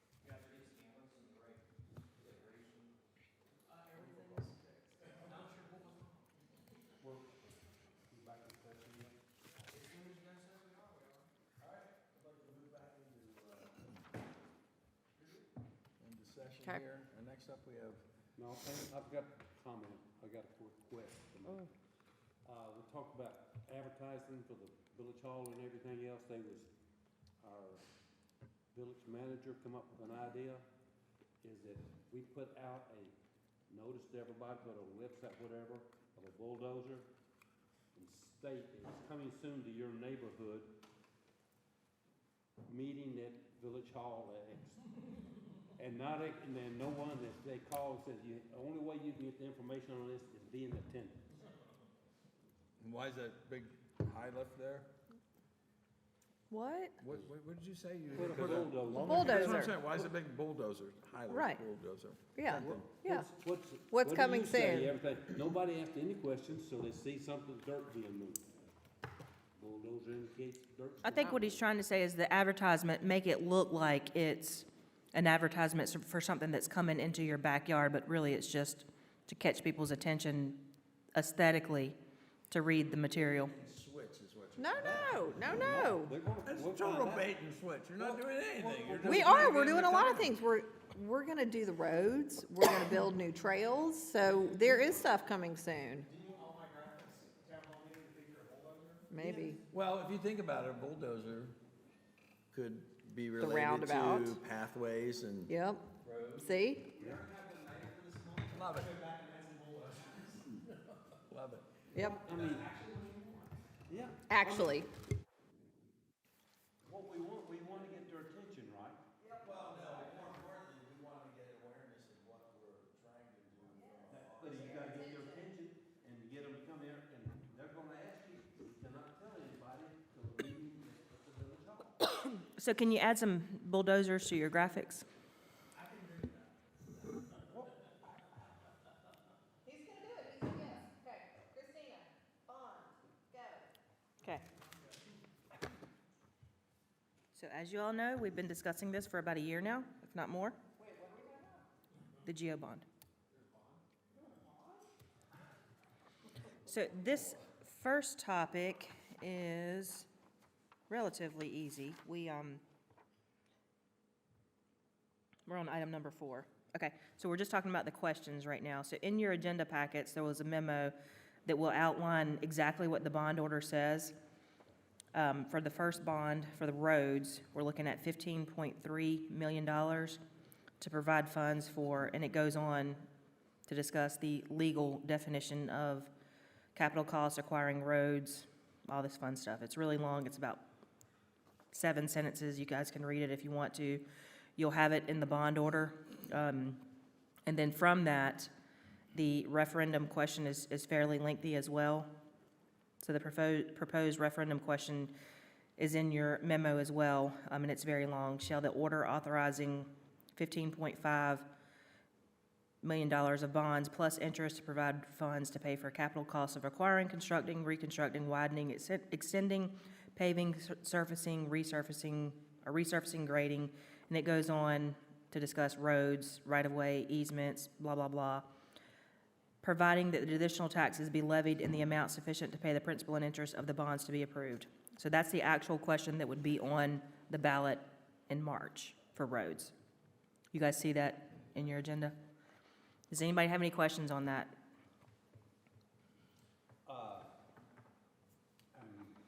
Ms. Kim and I had some discussion before this thing started, because we needed to definitely talk about unincorporated improvement of roads in the unincorporated areas. Why did we have to do that? Unincorporated, Or even non-Marvin roads? okay. Because of the roundabout, we're forced to take so much of the road to be able to take them, correct? Yes, and that's another agenda item. We're gonna talk about that in detail on another one. This item right here is just the questions and the bond order itself. I did provide the statutes in your agenda packet that discusses the authority to, for you all to do the bonds, and then I also gave you the requirements for the question format, so you can understand why the question looks the way that it does. So the question's gonna be actually on the ballot, correct? Correct, yes. Where is the description to be listed in the bond order? Where is that description going? The description is going in the bond order that you all will approve in the format of a resolution or ordinance So you'll see that in the next couple of meetings, and it just basically is what you're saying you're gonna do with the bond money if you should get it. And it's for that purpose of, as it's outlined there. I don't know if it will share that specifically in the bond order, but there's statutory limitations on that, so I don't know the answer to that question for sure.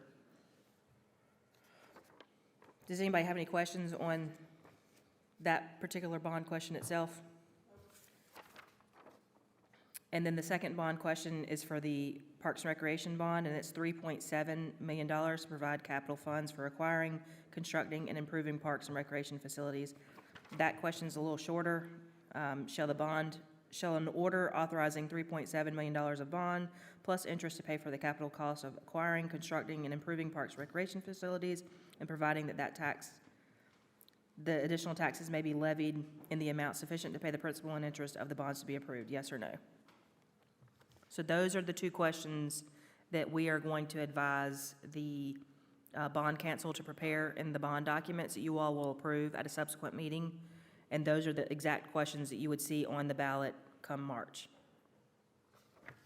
Pending no further questions, you do have, again, the project list for parks and the project list for transportation in your agenda packets as an item, as an attachment. Yeah, I don't know what the exact title is. Do you know what the title is? This is what it looks like. There's also a visual of the transportation map. This does not, this is only the trails. This does not include the roads. We'll get to the roads in just a second. We do have the roads in for all state roads, for us bringing them up to our standards, but I do have a couple things to talk about on that as well, an additional item. But so far, you could see all the layout of the amounts for each individual project. NCDOT roads are slated for, it should be about 2.5 million. And that's based on our roadway plan that AMT did that survey on. Any questions? Okay, that's all I have on that. Do you want a motion? You don't have to approve it. I mean, you will approve them in the resolution when you all see them for the official approval. I just wanted y'all to see them before you actually see them again. Okay.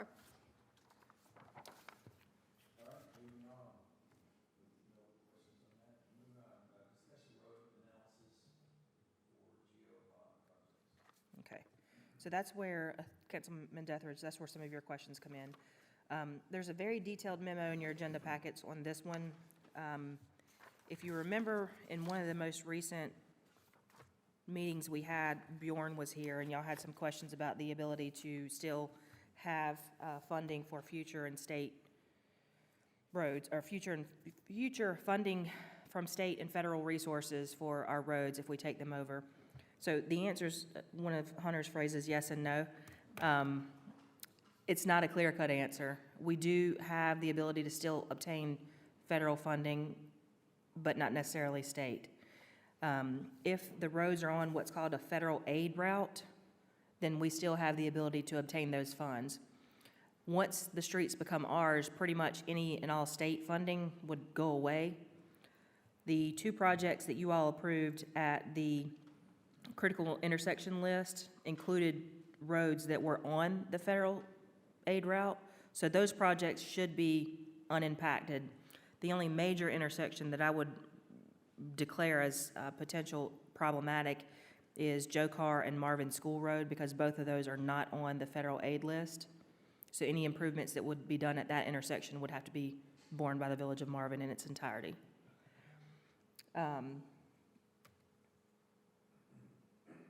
So I kind of laid out a couple of different funding projects that we've had in the past. Newtown and Marvin Road, they actually had a three-way split. There was some federal funds, some state funds, and then village funds.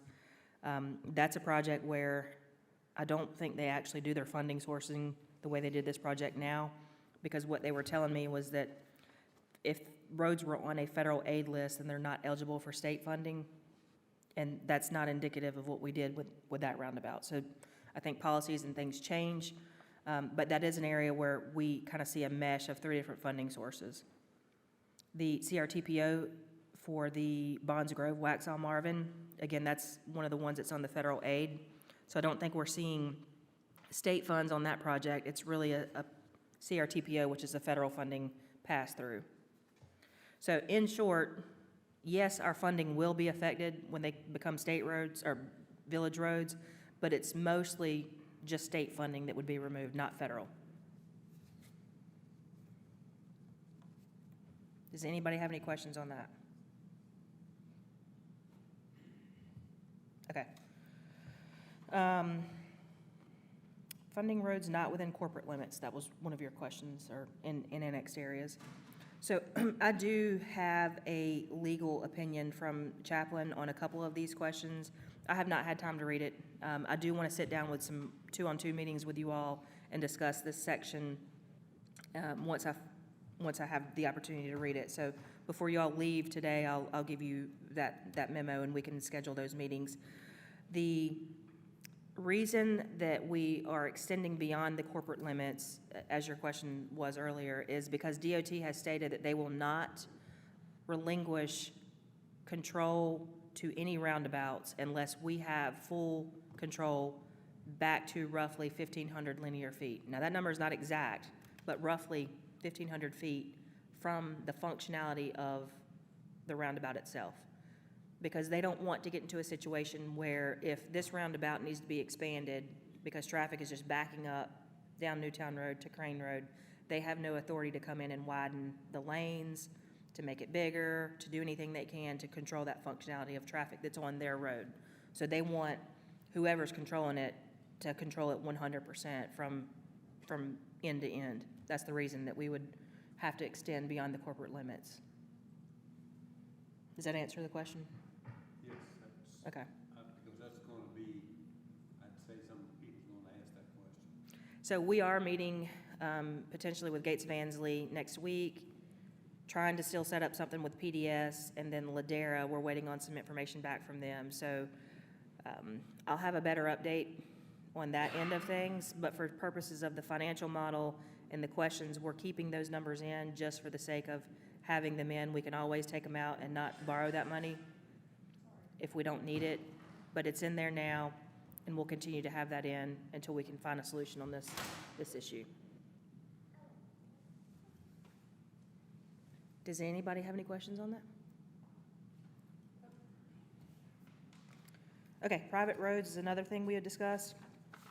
I did tell you that private roads could be a potential that we could fund if people were interested in getting their roads paved. We would have to set some parameters. I don't know if you remember this, but when Chazo was here, we discussed putting 0 into the tax model so there's no impact because we would basically get that money back. So if Hunter lived on a private road and he wanted his road paved, as well as all of his residents or his neighbors wanted their road paved, they would have to do a petition. They would all sign the petition. It would come back to us, and we would basically do an assessment on their property. It would be put on their tax bills for so many years, and they would have to pay it back through their tax bill. In order for it to have a 0 impact on the financial model, because at some point we will get that money back, we have to kind of put some parameters around what that looks like. We would have to limit to no greater than a 5-year payback, and we would have to do an application process because we're only eligible to do half of public roads in tranches. We'd have to do 1/2 in one tranche, 1/2 in another tranche in order to have a 0 impact on that financial model. So we would have to put together some type of policy that says, hey, Hunter, bring all your friends and your neighbors and make sure this petition is due, and I'm gonna make up a date, on April 1st of 2025. Otherwise, you're gonna have to wait until April 1st of 2029, potentially, and then we can go through the process, put an assessment on your property, and it would have to be repaid within 5 years. So we're prepared to do that. I do want to make sure that the public knows that those roads would have to turn over and be public at that point. And we would have to marry the process where the road would have to be turned over at the same time the petition is done, because it has to be a public road before we can do an assessment. So essentially, what would happen is we would accept the road as it is, and then we would turn around and do the assessment to where we bring it up to the standard at the same time.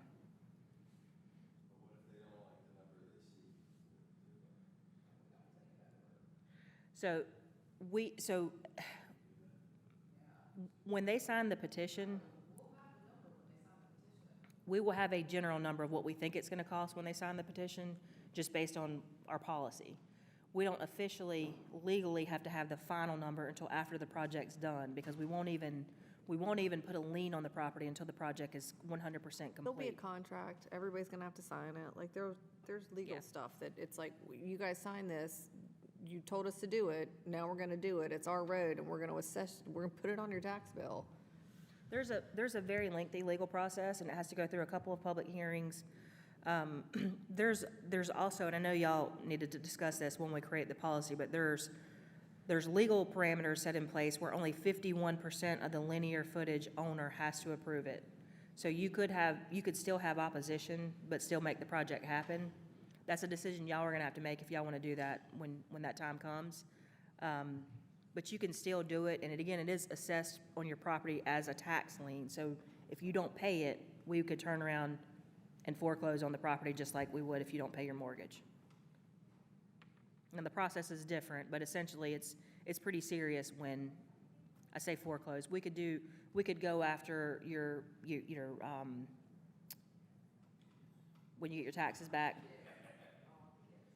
I can't remember what they call it right now off the top of my head. No, it would be a lien. It is a lien on your property. Yes, a garnishment on your taxes. This does not change the policy if we have a neighborhood that they want us to take over and we tell them they need to get the roads up to standard. Yes, we would have to change that policy because what I just said goes against what our existing policy is. We don't, as it stands today, we don't take over any roads that are not within our standard. But the way this process would work is we would have to take it over before we could spend a public dollar on said road because we can't pay even though it's privately funded.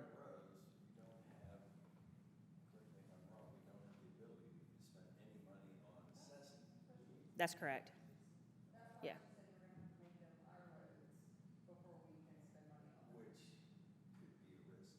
Yes, yes. But that's why I would do the processes at the very same time, so that you're assured the petition goes through. The only thing that I can say is a potential issue is if the petition gets challenged. And you go through that by one of the 49% that didn't want it. Now, if you, But then that would be our decision if we Yeah. wanted to. It's either has to be 100% or no percent.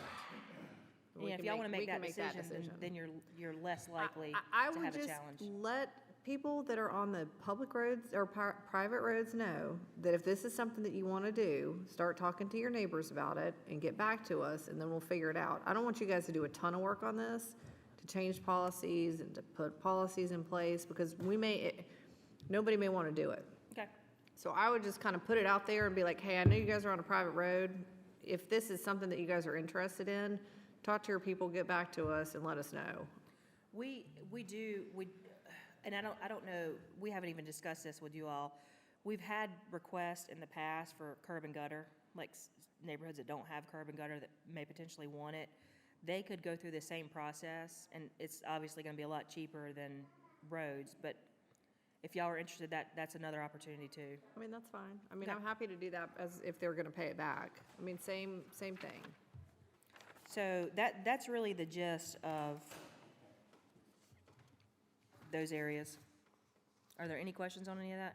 So basically, we're gonna take all this information that we've said, we're gonna do a private roads, we are going to do private roads within the GO bond based on these parameters, and that's what we're gonna get out there to the public. So we just want to make sure with you all, everything's pretty much cut and dry, so that when that communication starts going out and is prepared, y'all understand wholeheartedly what that means for us. And refresh my memory, what is the total, how many private roads do we have, and what's the total mileage? It's in your agenda. Roughly 620,000 of the bond. So in- No, not money-wise, I'm just wondering how many areas, like Oh. locations do we have? well, And how many, like, we have 30 miles of Marvin roads right now. Meadowlark, Robinwood, Providence. you got Saddle, Pacer, Chestnut, Yeah, Lark Ridge, that one, that neighborhood. Sedgefield, Yep. Iverson, Huntley, Meadowlark, Lark Ridge, Rising, Robinwood, Dovewood. Yeah, Okay. not that many. A couple of these that are listed in your pavement condition survey are, I took those out of the number. The total number that you have in your pavement condition study, if you pulled it up today from the internet, is $865,000. However, Belgrove is listed in there at 100,000, Claridge is listed in there at 8,000. I pulled those out because that no longer is accurate. And then Lark Ridge and Meadowlark, to my understanding, are going to be repaved in the next couple of months, and those are listed at 200,000. So I did pull those numbers out, leaving a total project of $620,000 in private roads. Okay. I don't have anything further on that unless y'all have any questions. Any questions from council before we move on? Nope. All right, next up, we have discuss and consider, well, yes. I'm on the right one, right? Okay. Discuss and consider waiving two-quote requirement for the purchase of radar signs from Elon City in, come on, work for me. In an amount not to exceed $7,000, and direct staff to prepare the budget amendment from fund balance. Thank you. Hard time, it's just not accepting my finger. This is, just before y'all dive into this and Davey takes over, I will say, this was a request from you all, or one of you at one of the last meetings, to talk about adding some additional radar signs similar to what we have in front of Innisbrook and along Waxaw Marvin. So this is where this came from. We did not budget for this. We would have to do a fund balance appropriation, but I'll let you say anything you want to. He's got the quotes for you all. It's the same specifications that we have currently.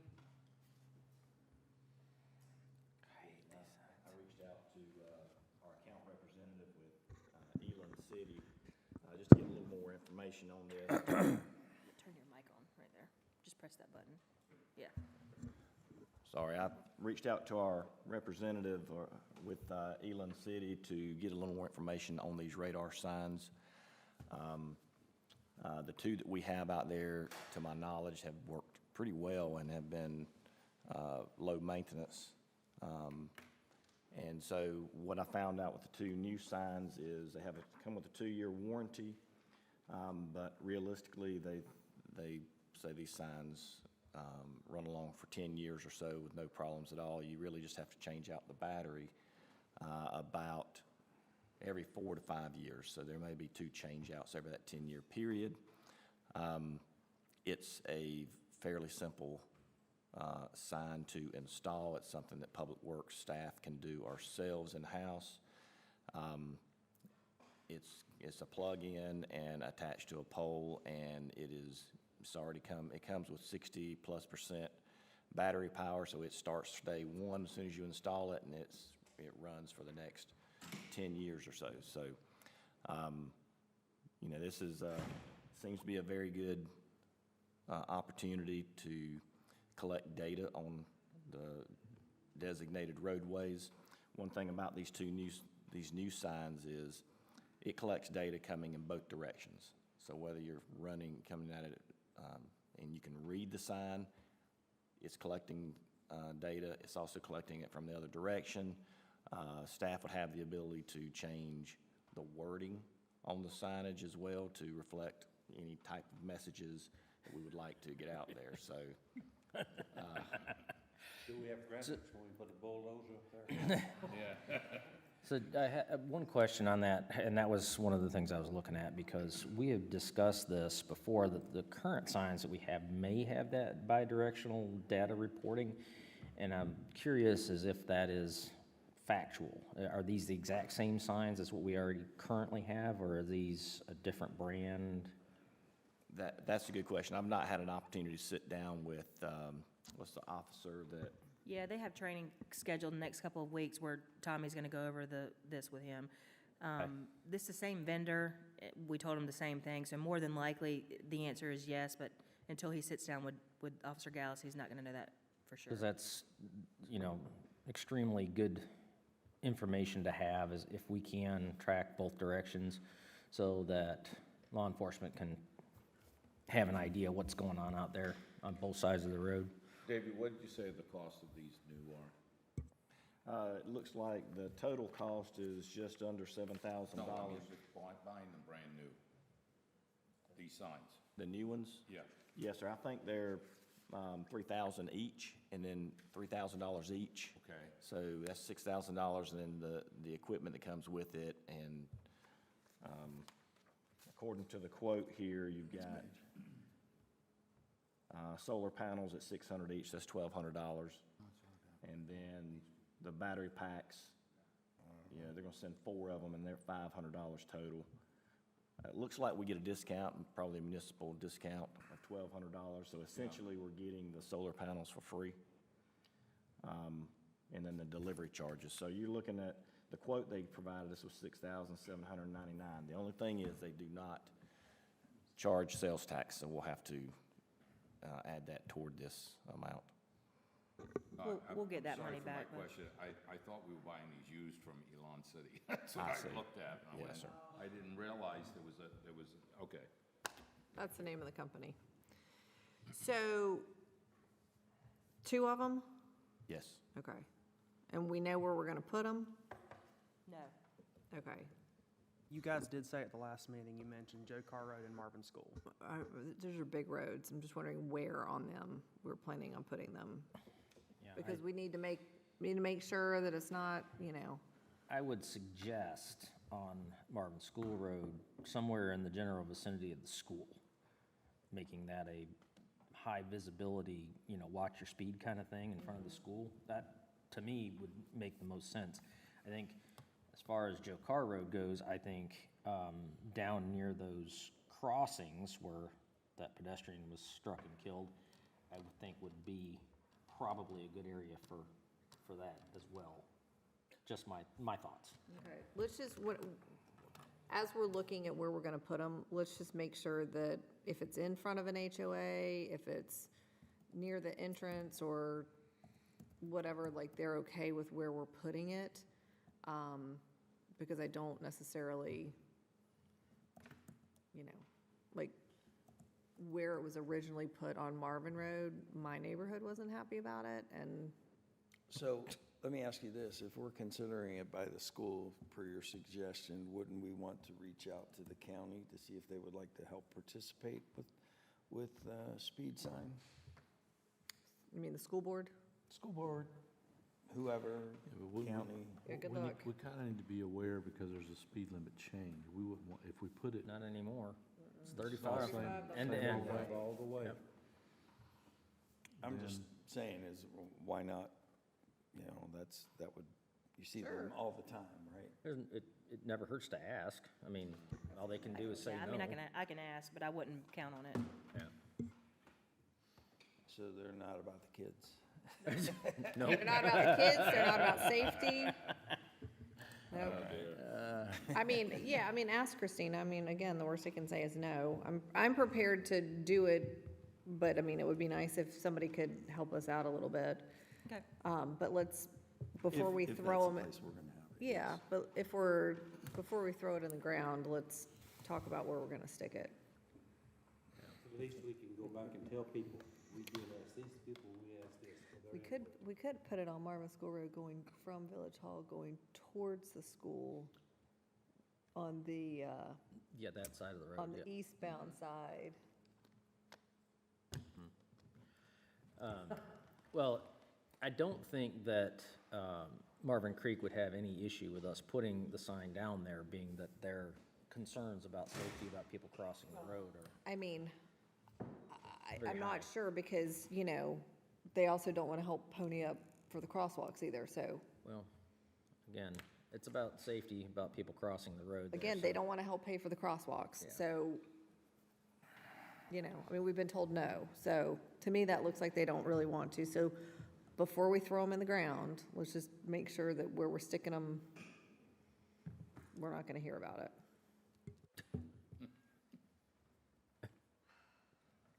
Okay. Any other questions, comments on that? All right, thank you. We do, oh, we do. All right, I'll yes. make a motion to consider waiving the two quote requirement for the purchase of the 2 radar signs not to exceed $7,000 and direct staff to prepare a budget amendment from fund balance. Further discussion? All's in favor? Aye. Passes unanimously. All right, moving on. Next up, discussion of conditional annexation reform bill. This one is mine. I've been tasked to reach out to Mr. Brody, Mark Brody, our representative, and he's like me. He actually, if you call him, he picks up his phone. So it's kind of nice, refreshing, and we just got right into the conversation. So I brought up the issue of this, what he had talked to me about before, that it sort of died on the vine, is this conditional, he called it conditional annexation bill that he had put forth. And what I'd like to do is sort of brainstorm for a few minutes on what we would like to see in that, like sort of the negatives and the positives. I do want to, I think it's on the agenda for WUMA today, this afternoon, to discuss for other communities, because this should be statewide. I go back to, you know, our park situation where I think I overheard you saying revisiting who gets to use that park, because before it was sort of a private park for Marvin residents only. And I would challenge each of you, when you're at the park, to introduce yourself to the people using the park and find out how many are actually from Marvin. And we are spending close to $500,000 on park equipment for, quite frankly, residents that aren't paying any taxes to Marvin. So that's kind of a little thorn in my side. So this was an opportunity to, any change of, basically it was any change of the deed. So when, Kim, you decide to move out, if you ever do, move down to your lovely place on the water, that whoever's buying that property, it's a deed change, and that becomes, if she was unincorporated, she would then become Marvin if that was within our sphere. Even so much as, because it can get a little tricky, even so much as if you were to bequeath it to your son, and that changes the deed, that would also enact an official, okay, you're now Marvin, because people expect that. I mean, we have a situation today where your neighbor could not, you're in the same neighborhood and you could be Marvin and your neighbor is getting all the benefits that city offers, or town or municipality or village offers, without paying a tax. And I just don't think it's fair. It's representation without taxation. It needs to stop.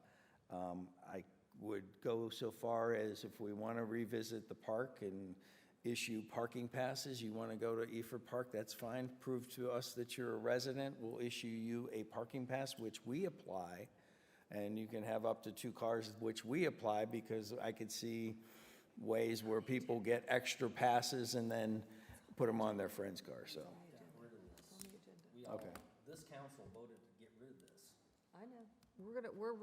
We're gonna revisit it in But two items. Yeah, okay, that's fine.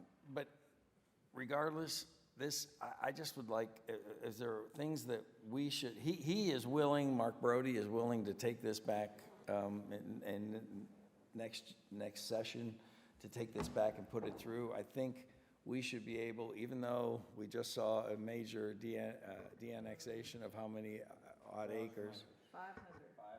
470 acres. Which is unfortunate, but when you're in the sphere of this, there is no reason. Hold on, let's go back and let's say that on the record. What just happened, just outside of Greensboro, in a community that is large tracts of land, kind of like Marvin, the state legislature came in and pulled out 470 acres because in the middle of the municipality, pulled it out and de-annexed it. So now it is just part of the county. So again, let me say that again, the state legislature just did this. They just de-annexed 470 acres. Now, I know the people who are, you know, in opposition to things that we're doing in the Heritage District and not working with the landowners, and they're like, oh, well, that can't really happen. It did happen in Marvin, and it literally is happening in the middle of our state right now. So for those of you who don't think that it won't happen, it is currently happening right now. And I can promise you that you do not want the state to come in because the village doesn't want to work with a landowner or a developer on what they want to do with their land, and we're not being reasonable. And then we have a car wash and a mini mart in the middle of Marvin. Well, this development that they are proposing is apartments and mixed use. So the municipality that is being forced on this is actually the largest municipality in the state that is solely on well and septic. And this speaks volumes for the type of community that this is. This is large, quasi-rural type of living, and it's a suburb of Greensboro. So to stick a project like this in the middle of this community is like putting a square peg in a round hole. So it is very concerning that our state legislature can just walk in and wave the magic wand and say, municipalities, you don't have any standing here, we're just gonna do what we want to. So, I remember being told by one of the local representatives that, oh, that would never happen again. For the record, it's the town of Summerfield, just outside of Greensboro. Yes. And they have a lot of resources on their website about this Summerfield. issue. Summerfield. And I would like our, is it our current local representative that told you that? I don't know if it matters or not, but that's what I was told, and it wasn't in a public meeting, so, you know, but I just was said, oh, that would never happen again. And it's since 470. the old guard has left and the new guard is in, so Well, I it mean, happens. It's gonna, it could happen. It passed unanimously in the House and, 43 to 10 in the Senate. And we have The Senate. questions to ask. so, and yeah, I would like Christina to get some answers on that from our state reps. Because that is wildly ridiculous. Do they have to have a unanimous vote to do that? To do what? To de-annex a thing from the state legislature? No, it just has It's a to be majority vote in the majority. state legislature, just like any other issue. No, the only reason I say that, because when we had the issue here, and I hate to bring his name up, but Craig Horn was in the state legislature. And he even said, we tried to meet with him at one point to say, hey, help us out with this. And he even said to me that I should have helped you out, because I could have helped you out on this when we had our situation happen. And it was unfortunate. I didn't know Craig that well, and I don't think he'd do the same thing again. But we have that issue right here. It can happen in Marvin, and it's unfortunate. But for me, brainstorming about what conditions would enact this bill if it could go through, and could we get the support? You got to understand, those legislators are being wined and dined by all the, when we talked about this, they're being wined and dined by all the developers, which we don't have the ability, and but what I'm just saying is, they have their ear better than they have our ear. 100%, which is why this de-annexation went through, because the developer was jumping up and down saying, oh, this town's not working with us. But for annexations into municipalities, they're already built. These things have already happened. The developers aren't there anymore. So the developers really shouldn't have anybody's ear when it comes to annexing, conditional annexations But there could into. be large parcels that are within or neighboring or touching municipalities that, I remember saying it But at this- WUMA, and I got some head Right. shakes in the back, which I'm assuming were large landowners that didn't want to be part of a municipality. Which is fine, but it's like we're the donut holes. Again, it's conditional. So you would make it conditional on being within a, bordered by municipality on 3 sides within a quarter of a mile or whatever. I mean, again, like you said, let's brainstorm. Like, what are the conditions that we would like to see? Change of deed, change of deed, I think you. Any change of Any change of deed, whether it's you're getting a divorce, if you're getting a divorce and you have to, one person staying on there, that changes it. I think, like you're talking about, like these large landowners are in the middle of the county, and they don't want to be annexed in, well, you've got to be within a certain distance of a municipality. Right now, we have 5 I mean, we have a bunch of neighborhoods that basically border our municipality that are getting the benefits of all of our hard work, and they're not having to pay anything for it, And our officers. and our officers. I would only push back, and I know we're just thinking out loud for the public that is listening, but that came up with, I think, Mr. Brody and I in talking, is if someone were to pass and that it was in the husband's name and it went to the wife, in that situation, that would still stay in place, even though that's a deed change. That would be a condition, but divorce could be the same thing. You bought that place as a couple and you're in there. I might want to push back on something like that so that person can continue to stay there, and if they bought the home when it was but if it's selling the home, outright selling it to a different, or changing the deed to or bequeathing, that could be something. But again, it's all, ideas are free, and I think if it I want to present this to WUMA too, to see what Yeah, I kind of mean, feedback I they think have. that if the deed changes regardless, it gets pulled into that municipality. I mean, because then it's like, well, I want to give it to my kid who has lived here since it was this, and, I mean, you're gonna have people that don't like it, plain and simple, period. But if you're consistent across the board, then you're consistent. I just want to state one thing for the record, just on that deal with the de-annexation. There is a hold on the bill at the moment that the state has allowed the town of Summerfield to negotiate further with this developer. So it's on hold for the moment, but the vote had come in, and they were going to, and if they don't come up with a solution, it'll stand. Basically, if you don't do what we say, we're gonna go back to the state and say, they wouldn't work with us, so go ahead and let's pull it out. Right, so they're basically between a rock and a hard place, because they've Yeah. lost the ability to negotiate at this point. The state is now trying to backpedal so they don't look so bad, because they look really bad. And there was a time before we did the Heritage District, which landowners had got together in separate meetings and talked about the annexation in our own town right here. So it can happen. We don't want it to happen. I think we're showing good faith and working with these landowners, and I think we will continue to do that, but understand when things come up that, we're looking at 50,000 feet and for the greater good, and I think we'll continue, but this has to be addressed, especially in clearly marked neighborhoods where you have neighbors right next to you in a neighborhood that one's Marvin, one's not. Doesn't make any sense. And there's a few I pick off right away, and you just pick it off. And they all go to the same school. Yep. Yep.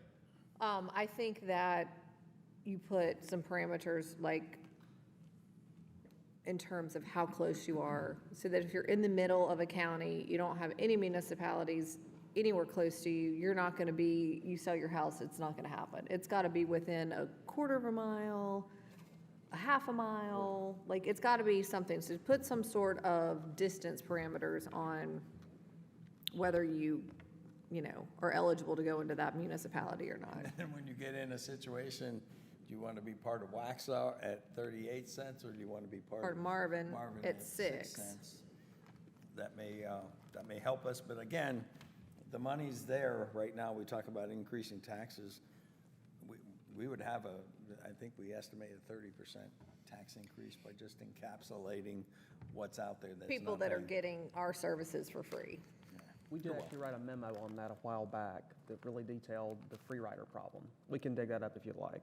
Yeah. So if it's okay with you, I don't know, we pass this to Chaplin to look into it further, or invite Mr. Brody, offered to come in for a meeting and talk about that with his, to call I mean, his- if he's willing to go in and try to do this again, I think that would be amazing. And I mean, I know that, I don't think there's not one person on this board that wouldn't be happy to ride to Raleigh and And again, And once we talk talk to to people Wilma about about this. this and we bring this up, which I plan to this afternoon, I think that you'll see multiple of communities that would jump on board that this may get Yeah. some and just expand that way, so. Okay, All right, good. so no action at this point, No, but I other think than, that that's great. Good keep that in job, there. buddy. hey, ideas are free. Next up, new business, discussion of local business sponsorship strategies, businesses for Marvin Day 2024. Okay, I would actually like to push this down, and we can do that per our stuff, right? Like, not, The mayor has the ability to call items out of order, yes. okay, so let's make this last, since this is gonna be our most All right. talked about. Let's get through the rest of the So meeting. we don't have to suspend the rules or anything, No, we right? just We're do it. I'm gonna move Remember- this down to. Remember what you learned? I know, but. Just a the side official way note to do also it. that lunch should be arriving within the next 20 minutes, if That's what not I'm saying, sooner. because then Yeah. we could eat and do this while we're eating. It's Okay. kind of what I was hoping. Okay. Is that okay with your schedule, Jill? Thinking. Are you sure? Okay. Next up, then, wasn't being we'll move smart, I was that being to serious. the end of, or after this new business item. No, basically just keep pushing it down until lunch gets here. We'll break for lunch, go get lunch, and then we can do it while we're eating. All right. I'm gonna do what she said. Discussion of park rental costs. I don't want to repeat it. Next up, discussion of park rental costs. Heidi. In light of discussions that we've had before about, representation without taxation, I think when you look at all the people that utilize Eford Park, and there's no benefit. There's no benefit for a person that lives in Marvin, pays taxes in Marvin, does all of that, and goes to the park, and then somebody from someone else.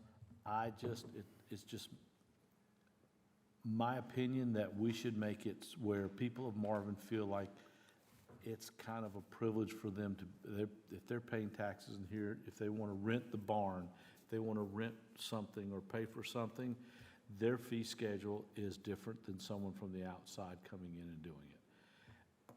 If we continue just to get down the path of everything's going to be equal to everybody, even whether you're a Marvin resident or not, then we'll never get anybody to come in. Now, full disclosure, I fully understand that if somebody across the street here wants to go rent, all they have to do is call their buddy in Marvin to get them to rent it, but make them go through that process. That's just my opinion, and I would set it where it hurts a little bit. So, So what are our rental prices right now? So we do have Marvin and non-Marvin. I know we do, but what are they? I would have liked to have seen that here. Can you? I can pull it up and I can put it on the screen. Oh. Yeah, so like through the week, Monday through Thursday, Marvin resident, like, Hold on, you're going to say a whole bunch of words. I'm I not going to am. remember it, so can we put it up on the screen? I have to do it on mine. Thank you. I need to be able to look at it. You're going to say it's cost this much, and it's cost this much, and then it's going to be this, and I'm going to be like, wait, what was it cost? Basically, non-Marvin residents pay twice as much as Marvin residents by the hour Maybe it to needs to be rent. 4 it needs, times, to Jamie's all right, let me point. give you a good example. When I go to Idaho every year to go hunt, the people that live in Idaho, they pay $100 for a deer tag and license.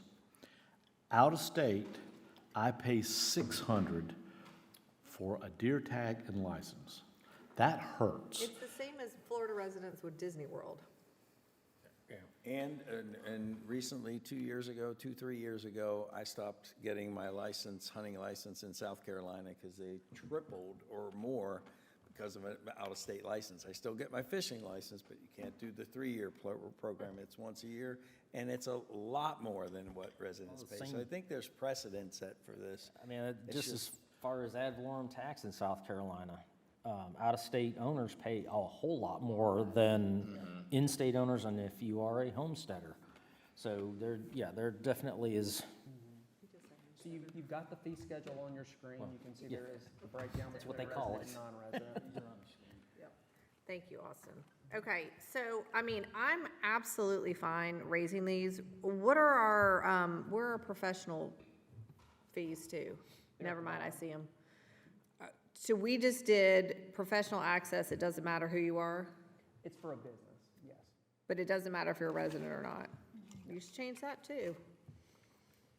I'm serious, that now's the time to do this, because it's gonna reset in January, people are gonna start getting their stuff. If we wanna change this, now's the time to do it. And I'm happy to, we can sit here and hash this out in this meeting, and then on the October regular meeting, have it as we're changing our fees. Anybody needs to be aware of it. It's gonna go into place January 1st. Here's what they are. All good with that, especially because most of these professionals, say photography, they're bringing people from non-Marvin residents because there's some great areas to shoot pictures. And that's a pass-through, quite frankly. If we increase the fees to the professional services, it's a pass-through. I think a discount to a Marvin resident who does that, yes, it makes sense. All right, let's just start at the top and go through it. Yes, give me 1 second. Can I just ask a question also? No questions. We have talked Ideas about. are free, but questions are not.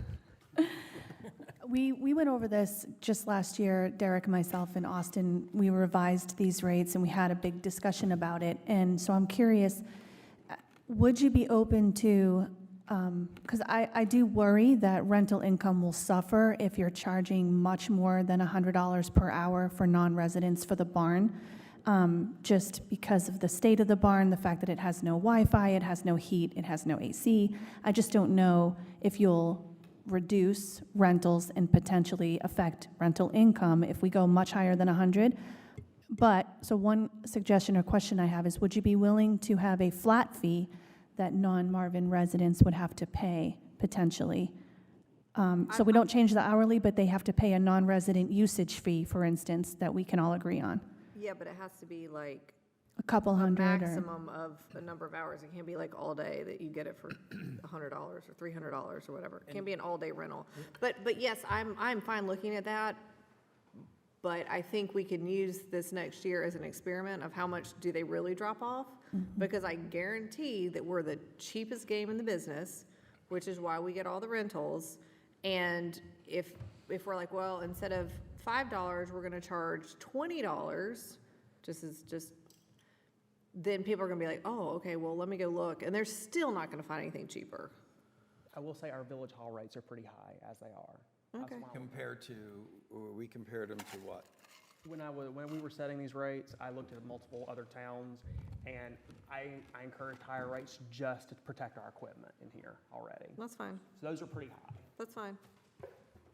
So do we have any research on the other municipalities for what they charge for their parks, yeah, services and such? Derek did extensive research the last year when all of us discussed this and approved this fee schedule. We might still be able to access that, or we can probably find it in some old minutes. I mean, I don't know if you guys would prefer for staff to go through this and like do what we normally do, which is come back at a future meeting and propose some increases that might address this issue for you, or if you want to do it live right now together. I think that as much as we appreciate you guys doing that normally, I think we are irritated by the fact that people use our stuff and they don't have to pay taxes, and we want to talk about it now. Can we also look at, like, if a Marvin resident, if I want to get the barn, I can have do to it. be I can do it 2 or 3 weeks out. But if I'm a non-resident, I can only do it 4 days out, 3 days out. Because now I got somebody, think about this. I got somebody that lives in Waxhaw. They come and rent the barn 3 months from now, 2 months from now, and they're gonna pay the same thing that someone in Marvin does. And the Marvin resident comes and says, hey, I like the barn on this day. Go, nah, this man in Waxhaw got it. And they're paying, and they're paying the same thing that I am, but I pay taxes here? So how about we look at price and timeline? So the timeline is, if you don't live in Marvin, your timeline is you get a 5-day window to rent it inside that. And if it's available inside those 5 days, and good luck. God bless you. But they can't rent it. They can't rent it 2 months in advance. I realized, Jill, and that's a very good point. I mean, you made a very good point. It could hurt us, but it's not helping Marvin residents. I'm not here, as I've said before, and I've told Ron this, Pappas, I don't like Waxhaw. I'm not here for Waxhaw. I'm here for the residents of Marvin, and I'm going to take care of the residents of Marvin. And there's going to just be the people that pay the taxes in Marvin should be treated differently than the people that sit outside and do it. So I would offer up time and price. And they even do that at country clubs at different levels. You could be a community level, which only allows you a week out to book your golf. But if you're a full member, you can book out weeks in advance and stuff. So it's not With that week uncommon. cutoff, that sounds like a fair way of doing it, because it does give the residents the advantage on getting it versus somebody from the outside. It's not about the money so much, it's about the privilege of And I would living in the take the- community I of would take having the availability. The Marvin renter, the Marvin resident, I would give them a longer window, because, I mean, when you're planning a party, we're talking months you could book in advance, whereas if it's an out of municipality resident, You get five, I would say 5 days. yeah, and it's. So let me just tell you what we currently do. The current policy is, and we do break it from time to time if we can, and timing allows and staff are available, but we try to have a 2-week cutoff where no one, resident or not, books within 2 weeks. And that's just because I've got to have time to collect security deposits, rental fees. We've got to make sure staff are scheduled, park staff are scheduled on the weekend to be at the event. So I think having a 5-day window would make that really difficult. But I do see what you're saying, and I think what we could do is say, if you are, not a Marvin resident, we cannot approve your rental until closer to your date, because we really want to leave the dates available for Marvin residents first. But I do think we'll need to have some discussion on what that window looks like, so that finance has time to do their role and staff at the park have time to do theirs and Tyler has time to do his. That being said, also, we could ask Mary to kind of go through the applications and the reservations as far back as you want, maybe the beginning of the last fiscal year or just the beginning January 1. But we could try to get you some data on how many people that are currently renting the barn are Marvin residents versus non-residents, so we kind of know who's actually renting it the bulk of the time, Is it mostly Marvin residents that are already kind of booking it and it's a few non-residents, or is it primarily non-residents? Because you might see the data and have a different opinion, or you might not, but at least I think it'll be helpful. Can I ask a kind of crazy question? Waxhaw, like when we put our address in there, it's 28173. Is there a 28174? No. Could there be a 28174? The zip codes are all based on where the post office is actually located. No, I understand that. That way we could identify if you're a Marvin resident, your zip code is 28174 instead of 2817. I'm just that's- trying to I would just look at the ad. We know most We of the do look every streets. applicant up and mean- confirm their Marvin residency based on their address and the GIS. The Postmaster General will not change the zip code they won't give a separate zip code for Marvin residents because we don't have our own post office. So we're forced to share that. But we do check the residency of every applicant to make sure they truly qualify for Marvin discounts. Y'all can, So one of the things that Jamie brought up was, it could be somebody who's not in Marvin and just goes to Jamie and says, hey, Jamie, go rent this. Is there usually somebody at the barn whenever people show up, like staff? Yeah, staff are scheduled. They know in advance what events are booked throughout the weekend, and they're scheduled to show up and greet them, make sure they have any Why don't tables we- and so- chairs. So then Jamie has to be there. If you're renting the barn, you, Jamie Lyon, you have to be there. You have to check in with staff, you have to show them your ID that you are that person. So then that forces, hey, if you wanna cut the corner, I'm not saying that's our overall answer, but I'm saying for that point, hey, Jamie, if you wanna step out and you wanna help your buddy out that lives in unincorporated Union County, then you have to be at that event for that entire time. So that staffing is actually one thing that I wanted to discuss with you guys. We've been handling a situation on the back end of events where we at a staff level are really trying to figure out, does staff need to be at events? Because we're running into issues where staffing is a problem for staffing events.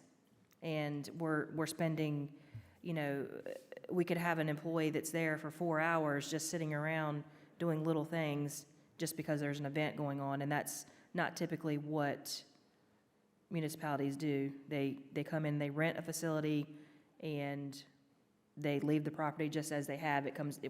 When staff comes back the next day, it's inspected to make sure that it's left in the same condition that it was presented to them in. But right now, what we're doing is staffing the entire hours of events, or either having that person come back.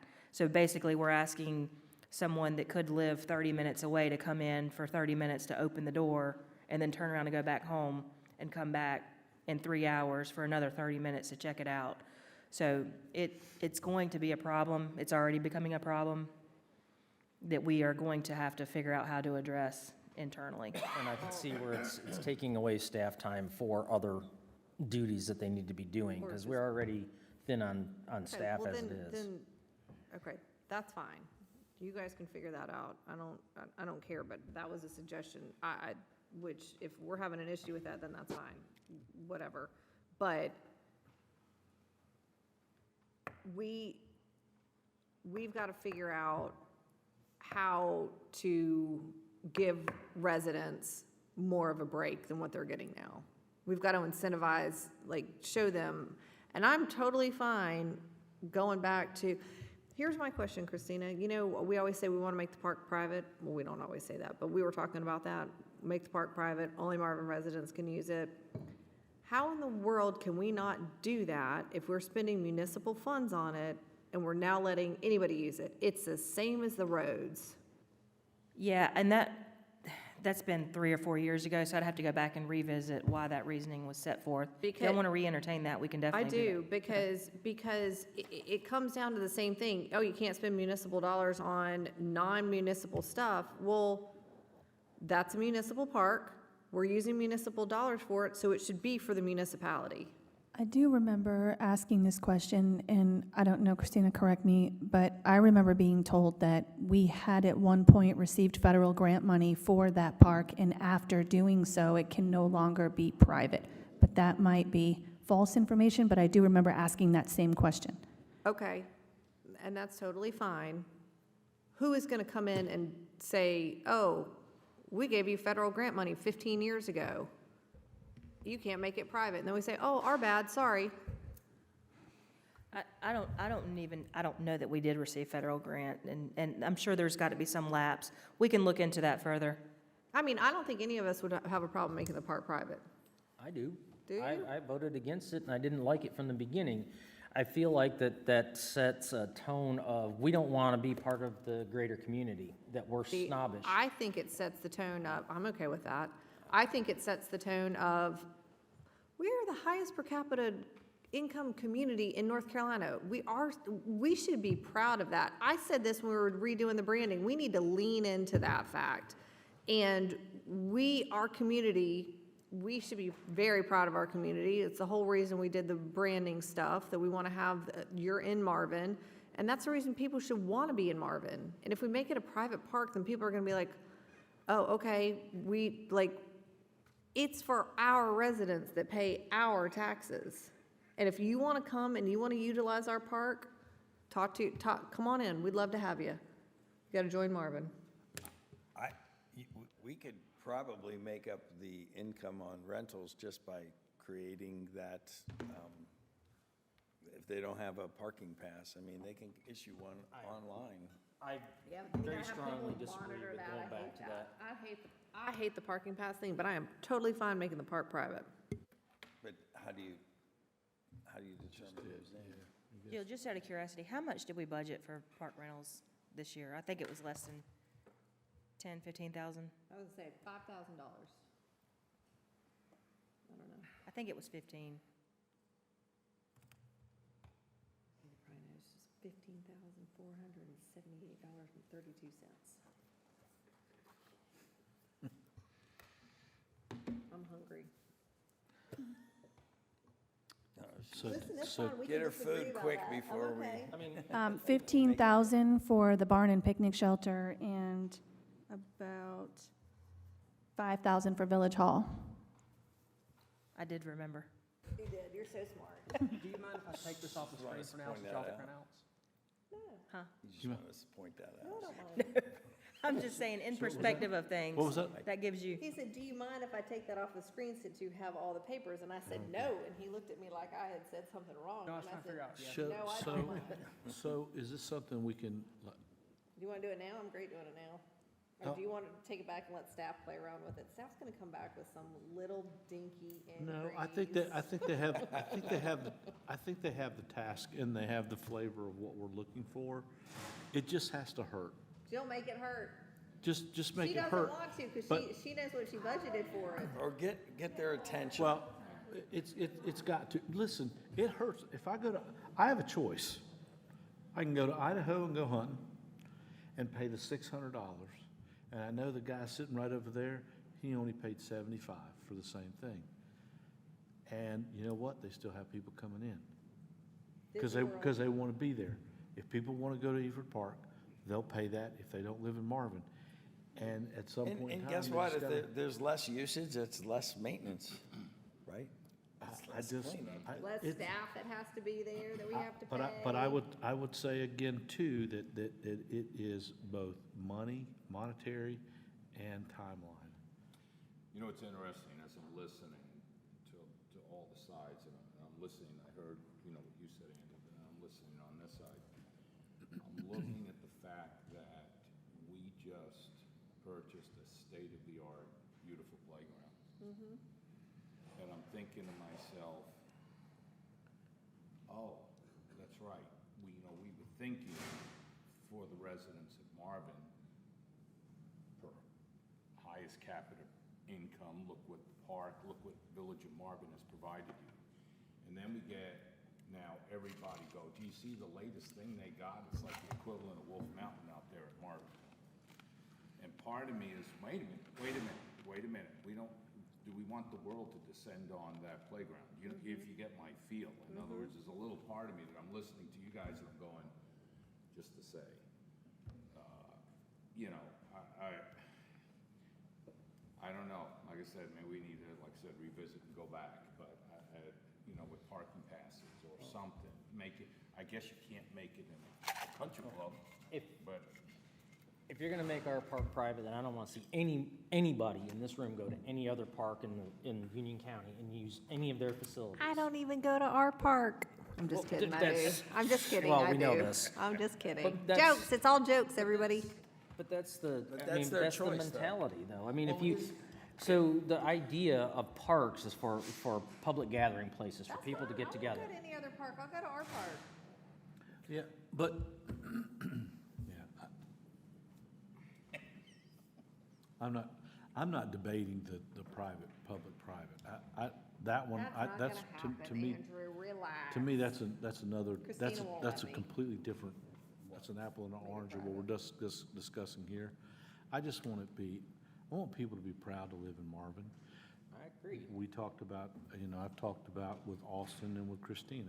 I want T-shirts that say, I am Marvin. Just, I want some pride in, swag I want pride to be in there. And this is one of the things that we can take as a pride thing. That's our park. And you know what? And here's the thing, it doesn't mean that they can't come to Marvin Day. It doesn't mean they can't go out there and do things or whatever. But if you want to do any of this, doesn't mean I can't go to Idaho and go right around and. Do you not and agree with the whatever. different price points? No, that I'm fine with. I don't have a problem with offsetting our costs for the facility for out of municipality people to rent our facilities. I have a problem with privatizing the park. I don't think a municipal park should be private in any community. It's a municipal park. Should be open to the Yes, public. a municipal park for that municipality and its residents. Then I recommend that we let staff go back and Yes. time and money. Sorry, And Andy. make some recommendations back You're to right. us on pricing for this and timeline for this that differentiate between Marvin residents and non-Marvin residents, and then throw it back at us so we can look at it and go, okay, here you go. And do you still want us to research designating the park as private? What? No, No. no. Yes. Would you still like us to pull data on who is actually renting Yes. the park? I would Because like- I'm I'd hesitant like to to make know a that. ton of changes if Marvin residents don't appreciate it enough to rent it anyway. You know what I mean? Then it's like, Well, then that's fine, then they don't have to, but if you're not, I'm gonna make it hurt. yeah, I got you. So I'm okay with that, like, you know, I'm just gonna give you some Doesn't take too data much to time help. to pull the data, then fine. If it's gonna Yeah. take a lot of time, then it's not worth it.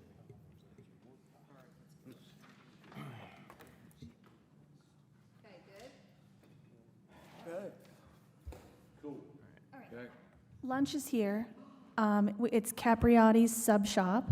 So there is a salad option for anyone that's like not eating subs and bread, but there's a variety of different subs and sandwiches, and then there's a variety of toppings that you can put on your sandwich, and it's all laid out in the copy room. Okay? Thank you, Jill. I'll make a motion to recess. We have a coffee room? Copy. Oh. When did we get a coffee room? I thought they put it over there. Okay, we're in recess. All those in favor? Aye. Motion passes. Make sure you're Make sure your microphones are off.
I was gonna say, we're getting to the point.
All right, we're going to reconvene the meeting. And first up on the agenda, we now have discussing local business sponsorship strategies, businesses from Speak slow Arbor Day and keep. 2024. Would you guys like me to start off with the video? That would be a nice touch. All right, so we're gonna share my screen again. Get to see the cool slow-mo of Christina. All right, don't look at my minutes, those are not minutes. You'll see me snuggling up with some firemen at like the 20-second mark, but it's okay. There is music? There's a beat. Oh. Why do I have?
we have her edit it again?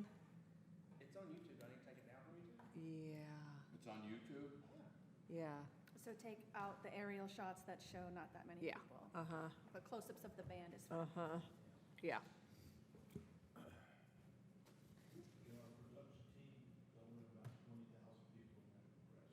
CGI in a couple.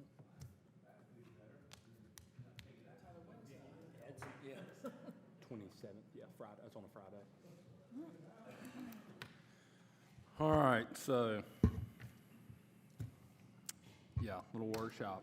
The Marvin Day Subcommittee has kind of got together and decided that, let me rotate this way, has got together, and the direction they kind of gave us was that we thought we needed a little help with kind of leading you guys towards tools to get sponsors from these local businesses, kind of like how to go about it, how to talk to everybody and approach it. We have, I believe it's on here, our, in the past, we've used a letter that had our levels to donations, and it's kind of just like a call to the sponsors. This year, we've made a brochure, and it's got our updated levels on it, what's going on with Marvin Day that year.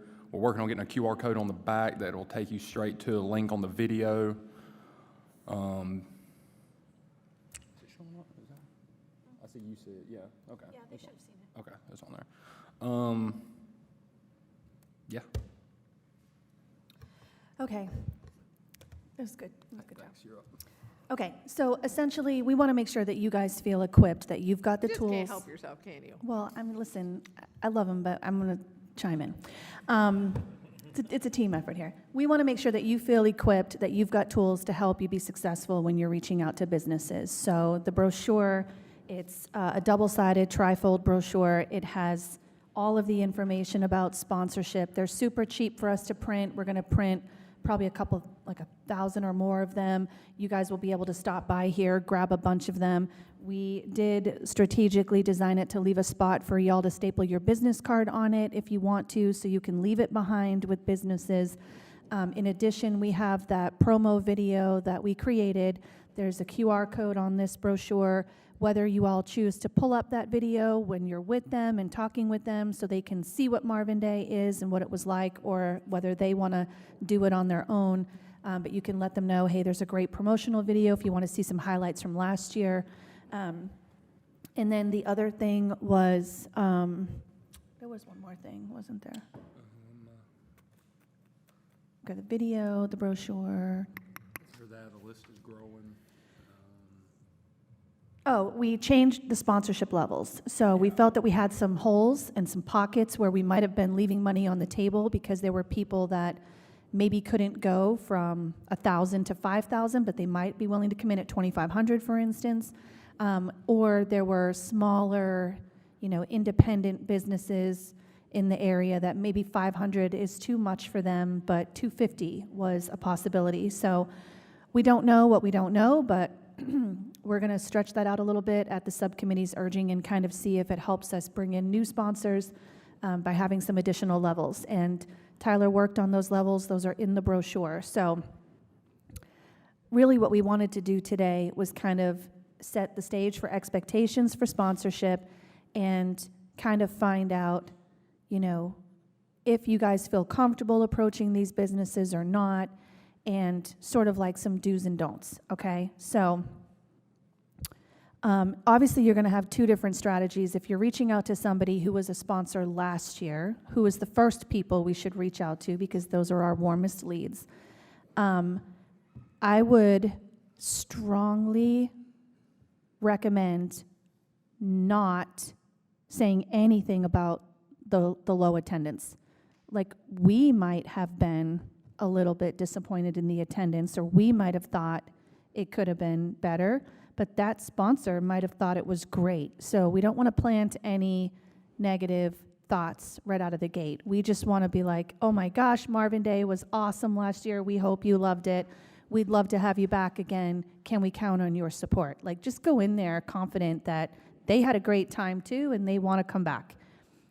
Let them bring up concerns to you about attendance, And if they do, then you can respond by letting them know, we agree, we met about this, here's the changes we've made to Marvin Day moving forward. It's not an all-day-long event, it's just going to be at night, it's a shorter window, so that people can stay, and it's just not too long of a day. And all the other changes that we've made to kind of make it easier on sponsors, but also easier on residents to enjoy the whole experience, right? So that's one piece of advice, is not to, I wouldn't even ask them, hey, was it worth your while last year? How many leads did you get? Did you get any business deals out of it? I wouldn't even go there. I would just assume they did and that they loved it and they're happy and they want to come back, and let them tell you that they didn't, and then address their concerns. Does that make sense? And then obviously aim high, ask for more than what you want them to do. If you're looking at this business and in your mind you're thinking, this is probably like a $500 sponsor, or they should be able to do silver, $1,000, ask them for $2,500. Ask them for $1,000 if you think they should be a $500 sponsor. They might shock you, but kind of like negotiating, they're probably going to land where you think you want them, So don't be afraid to aim a little higher. Let them come back and say, oh, I can't do that, that's too much. And then you can say, well, that's great, whatever you can do. But we really just want to promote them as being community partners. They are partnering with us on this incredible event. Yes, there are some perks to them in exchange for partnering with us and in exchange for their monetary contribution. We don't want to call it a donation, but that's not why they're doing it. I mean, they're really doing it because they care about this community, and it's a great event. And the perks are just a side effect, but really we appreciate their partnership. Any questions about that? No, I was going to reiterate, I've already spoken to a couple of sponsors that, expressed their feelings of, they just came right on out and said, "Nah." And I said, well, and this might be a suggestion, I said, well, we understand, we hear concerns, and we're going to really do it differently. We're going to meet your needs. We're going to compact it from a certain time to a certain time, where, in other words, it's not going to be so spread out. It's not going to be, it's going to be more of a concise time that everybody's going to come out at this particular time and then go right to the fireworks. Yeah. They seem to be, I'm just giving feedback, they seem to be enthused about that, that there was a block, that boom, that's where all the happening's going to happen from 4 o'clock on, right? I guess we're Yeah. talking at 4 o'clock. So that kind of helps, if that helps everybody when you're talking to them. So, with that being said, and Jill, we've talked about this a lot. I like the fact that you said, I understand your concerns. My next question to them would have been, how did you utilize your time at Marvin Day? What did you do? Because there were plenty of people there that they could talk to. Were you behind your booth waiting for people to come up? Did you walk out into the crowd, give them your business cards? Like, we cannot be, it's not just our responsibility to get people there, because there were people there. We obviously want more people there, but there were people there. There was business to have been gotten. So what did you do to go out? You have to, in a very nice way, and Jill can probably help us with this, because I'll come out and just be like, what'd you do? Yeah, Did and you sit I behind your wouldn't even booth and ask not them, let- what did you do? Because it sounds like we're trying to blame Right, them that's for what I'm the. saying. But what I would say is, we encourage you, if you're not getting traffic at your booth, we want you to feel the freedom to walk around, engage with residents, hand out marketing brochures, hand out your business cards, strike up conversations. Like, you make the event what you need to make it to get to feel like it's a worthy investment of your time and your monetary contribution. We don't want you to feel like you are stuck behind your table or stuck at your tent.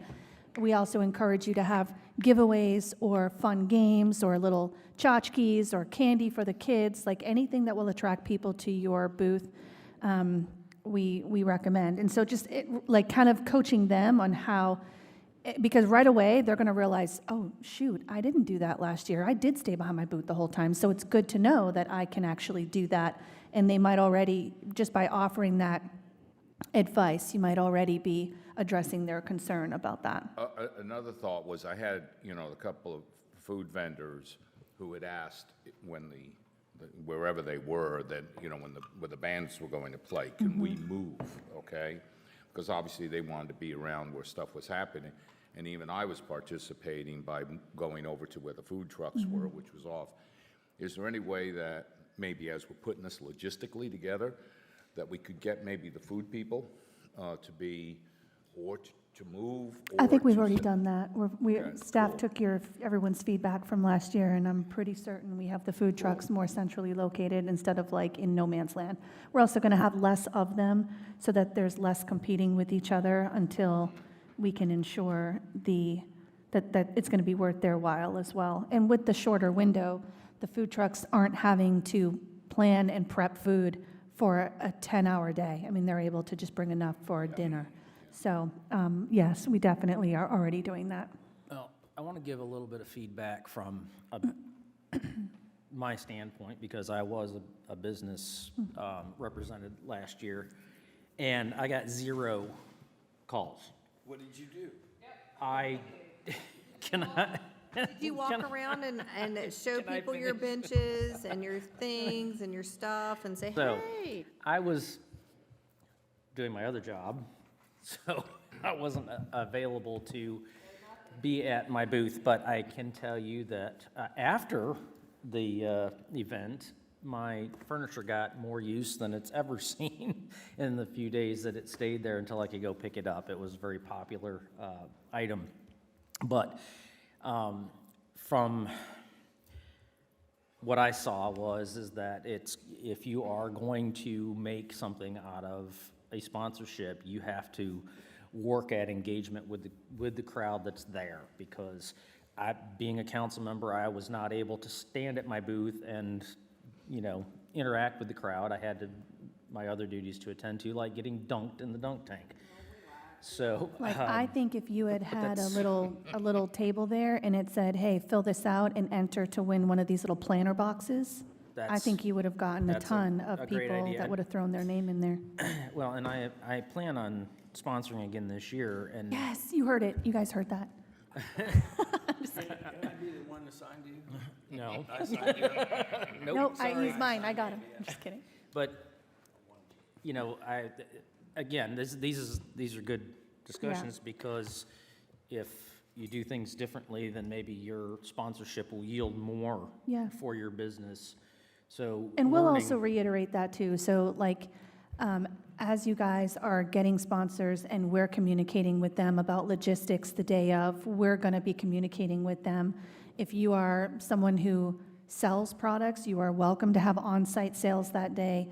If you are someone that does services, you're welcome to leave your booth, walk around, go, shake hands, give out business cards. We're going to encourage them to have raffles, games, giveaways, tchotchkes, candy. And that's what I was going to say.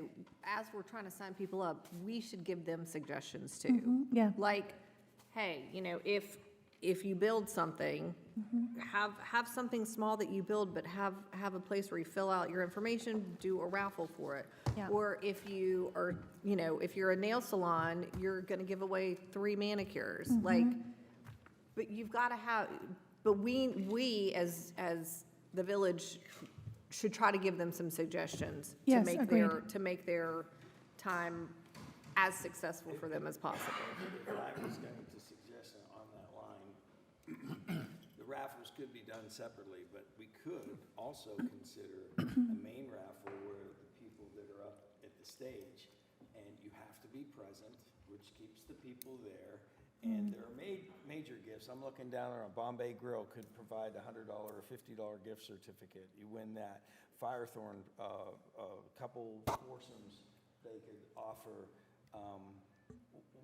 Whatever it is, Juniper Grill is another one, but they have to be present to win. But we don't do it individually. We do it at the main announcer who's announcing, hey, raffles are going off at this time throughout the night or throughout the day, and they're talking about it. That keeps the people there, and especially people signed up. But So that's not a bad idea, and we definitely could incorporate some type of raffle. I don't know if we would have to do it with the main stage, because we will have a DJ, but what we could do is have raffle items potentially on display in the barn, and people could go and enter their name to win whatever is being raffled by each sponsor. And basically, if you're Juniper and you offered a $100 gift card, I'm fine with post-event giving them the name and contact slip, the slips of every single person who entered Juniper's Yeah, raffle, you know? Keep them there. But I think. No, I know, yeah. They should have it at their booth, so when people come up, like. Well, the important thing is that they get leads, not necessarily that they. Right, but I So mean, this but could be a I don't way. know, like, you know, if, and this is, we're using Juniper as an example because we know Deb. Yeah, But even if people enter to win, you know, a $100 gift certificate, like, I don't see them calling these people and being like, hey, do you want to come in for dinner? Now, I see if it's a chiropractic office. they being could add them like, to like an email "Hey," blast list or something. Right. Yeah, email Right. marketing. If nothing else, I mean, we're gonna have yays and nays in this, as you walk away from a pizza joint that doesn't want to sponsor us, they say, okay, fine, would you be willing, if you're not gonna sponsor, would you be willing to offer something as a raffle? So we have multiple raffles, we can package. Oh, of it. non-sponsors? Well, no, just raffles, and, you know, hey. Well, the minimum way of sponsoring, if you. The Yeah, minimum but- is $250. That Yeah, should but we're be- not getting money from them. I would much rather go after the money that people are gonna donate Right. than, Understand, but not all of them are gonna give it, so why not walk away with something in be- hand? because then it's something else that we have to facilitate that we're not getting any sort of, anything from. Right. And we're helping advertise for them and they don't wanna help us. One thing I would say is please review in great detail the sponsorship levels, because they have changed. And one additional thing that we are offering, really to maximize space at the park, is $500 and $250 sponsors are not offered a booth space at the park. We don't have that much space, so we reserve it for really the 1,000 and up, 1,000, 2,500, 500, and 75. However, new this year, we have decided to have one booth space that the village will sort of set up and control, where those 250 and 500 sponsors are welcome to drop off and leave with us their marketing materials, brochures, their business cards, their tchotchkes, whatever they want. We will set it up and arrange it in that booth so that they still feel that they have some type of representation on site, even though they're not really invited to have a booth.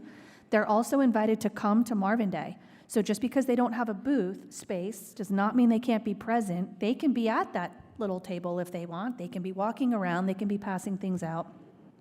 We're just not going to have a dedicated 10 by 10 tent space for them at the park because we don't have space. So the gold complimentary lunch for up to 10 people, is that day?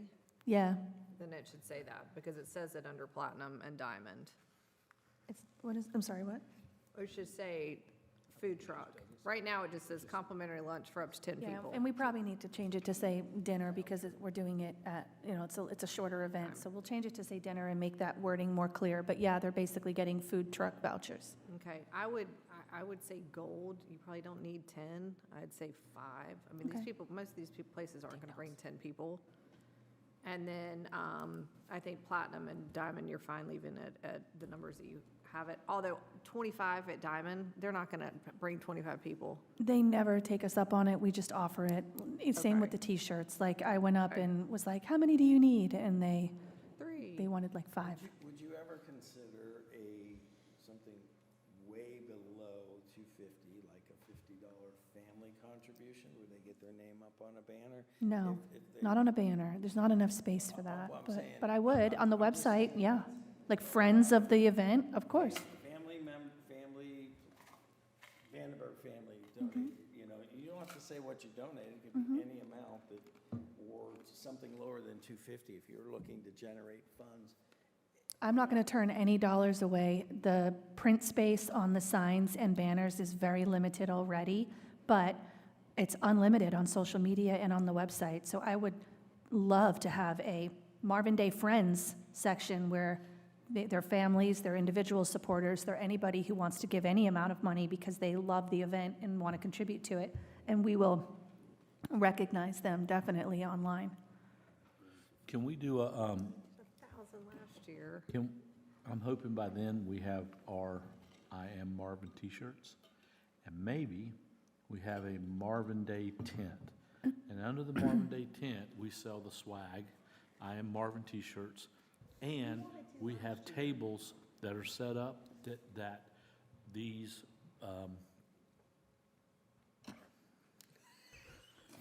donation in bronze, that they don't, if they don't have a booth, that they can put their stuff on that Marvin Day table. Yeah, that's along what with our I was just saying, swag. yep. And then that way you just got somebody there going, okay, we're selling t-shirts, but great here's, idea, Jamie. but here's our, Did you tune me out? You tuned me out, didn't you? no, I I'm didn't. just kidding. I'm trying to promote these t-shirts. But Oh, we're actually, So he's wanting to put the t-shirts on your table. we're just trying to put, Austin, can you Trying to put confirm if swag you up have a there. plan for swag at Marvin Day? Do you have a plan for selling swag this Marvin Day? No. I do not have a plan for Well, swag. I know Christina and Austin have been having conversations about having swag available at some events, so if, we should probably consider Marvin Day. Not the socks. Not all my ideas can be winners, you know? Why is Bob missing this whole presentation, by the way? Sorry. 75% of this is for him. Sponsorships, how long does it stay on our website if they're sponsored Marvin? It stays up until we get ready to start promoting and listing sponsors for the new Marvin Day, but it's always archived and it's always available, so if anybody searches, like you could search right now and you would find all the sponsors from 2 years ago would pop up on the internet. Not for 2 years. They did for me recently. Like on our website and stuff, you know, if you're looking for somebody, a service or something, or someone, restaurant, you can look at old Marvin, people that have, sponsorship on Marvin Day, where they tell them that they can Thoughts? search for somebody. Wayne is asking if we can have a spot on the website where we list past and present sponsors as businesses too. If they're looking for something, we list them as a business. Yeah. We have the sponsors from last year still on the Marvin Day page. I don't understand the differentiation between that and what's being said. Having one website link we just keep adding to it year after year for any business that has sponsored our events, sorted by category, so people coming to our website could search, and not that we're recommending them, but we I would would promote recommend them. not doing that, just because that's adding a ton of links to our website that we have to make sure stays active. Mm-hmm. So if there's any sort of website changes with people, they'll be broken, and it just adds to website maintenance. I also have a slight concern that it will look like we're recommending those businesses or prioritizing or promoting them, which I think people won't understand potentially why they're on there, and we would have to tell them they sponsored, and so yeah. You know what I think a simple solution would be is every year when we turn over the Marvin Day page and we have a sponsorship area, we could have a link somewhere that just says past sponsors. And maybe you click on it and it pulls up a bunch of logos and they can see who's sponsored us in the past. That's one thing I can think of. The other thing, just some other tools to really help you guys to be most efficient and seal the deal and have the best success when you're talking to these businesses is to find out when you get there who is the decision maker. And don't leave without their contact information. You want their name, their email, and their phone number. Because the person you're talking to might be like, oh my gosh, I love this idea. We want to be a $1,000 sponsor, but they're not the decision maker. So you walk out of there feeling confident, like, yes, this business is in. And then somebody above them goes, heck no. So just knowing who that person is before you leave. And if you're lucky enough to talk to that person while you're there, I would straight up ask them, what is your what is your timeline for having a decision on this? I would like to follow up with you on that day and time. So whether y'all bring a little notebook or something with you, but write down the name of the business, you have their, whether it's a business card or you jot down their contact information and put a note next to it. Take some notes, like they're interested in being this level sponsor and they're asking me to follow up with them on 10/5, you know, so that when you're planning your follow-up conversations with these folks, you know they've already committed to you, we'll give you an answer by a certain date. And then you're not left kind of hanging out there and having to chase after people. When do you want us to have, when do we need to be finished with sponsorship money? I believe we will communicate a hard deadline. I know it's in February, is that right? It's in February, which means we need to start now, because remember, everybody, we moved Marvin Day up by about 2 months. So we have less time, and we've got to go to print on T-shirts and banners and all that stuff earlier than we have in past years. That being said, there is going to be a lull during the holidays where no one is going to be talking about this and no one's going to be answering you. So my suggestion is hit it as hard as you can pre-holidays, and hit it as hard as you can between January and February as we approach that deadline. But do not wait till January. Do not wait till January. And the other things Tyler and I want to let you know, don't seem like it, but Tyler is going to be your point person for sponsorship stuff. So if you have questions, if you need brochures, if you don't understand something, if you have a question about the sponsorship levels, you're going to go to him. The only thing I'm going to do from this point out is really track the money and who's committed and be able to tell you guys at meetings, this is what's been reported to me, this is how much we have, this is how much we've received, and I'm going to do kind of financial stuff. We're also going, Tyler and I were discussing just giving you guys some deadlines for reporting back to us how your sponsorship activity is going.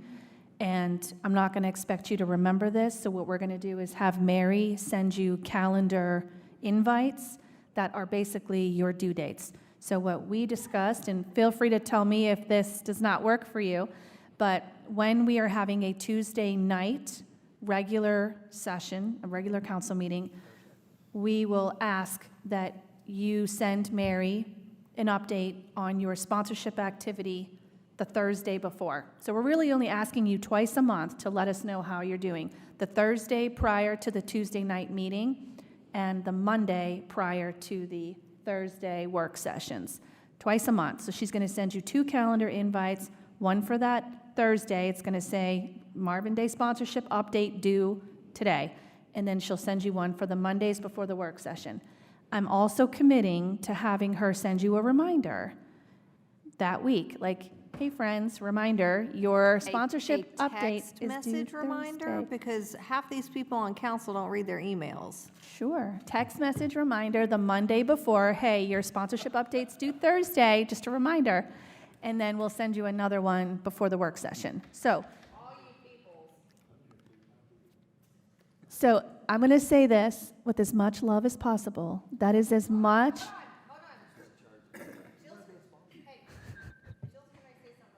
Yes, that is as much as we can possibly commit to helping keep you on track and remind you of your tasks. But that's where we end and where you all have to respond to the text messages or respond to your due dates and make sure that you're sending Mary your updates. We're also not going to chase after you if you don't send it to Mary. What's going to happen is we're going to come to that Tuesday night work session, and there's going to be a summary of all of the feedback we received, and Kim is going to see that A, B, and C did not send us any update, and she's going to yell at you all. It won't be us. It's going to be Miss Kim. So I'm just saying.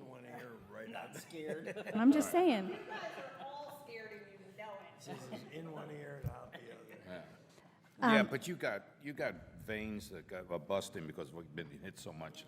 A question I got on these, the brochures are beautiful. I like to hand carry and bring them to them. Is there any kind of, at this point, like we've done with the trick or treat, you know, that's a beautiful brochure, something to kind of say, this is what's changed, this is what's going to happen. In other words, to give them an idea, because I'm going to go to my old sponsors and sit there and go, okay, we changed things, okay, we moved it up. This is the reason why, there's no other conflict with any other town doing their thing, and here's what we've got planned. Is there anything that you can put together as a brochure to show them the event itself?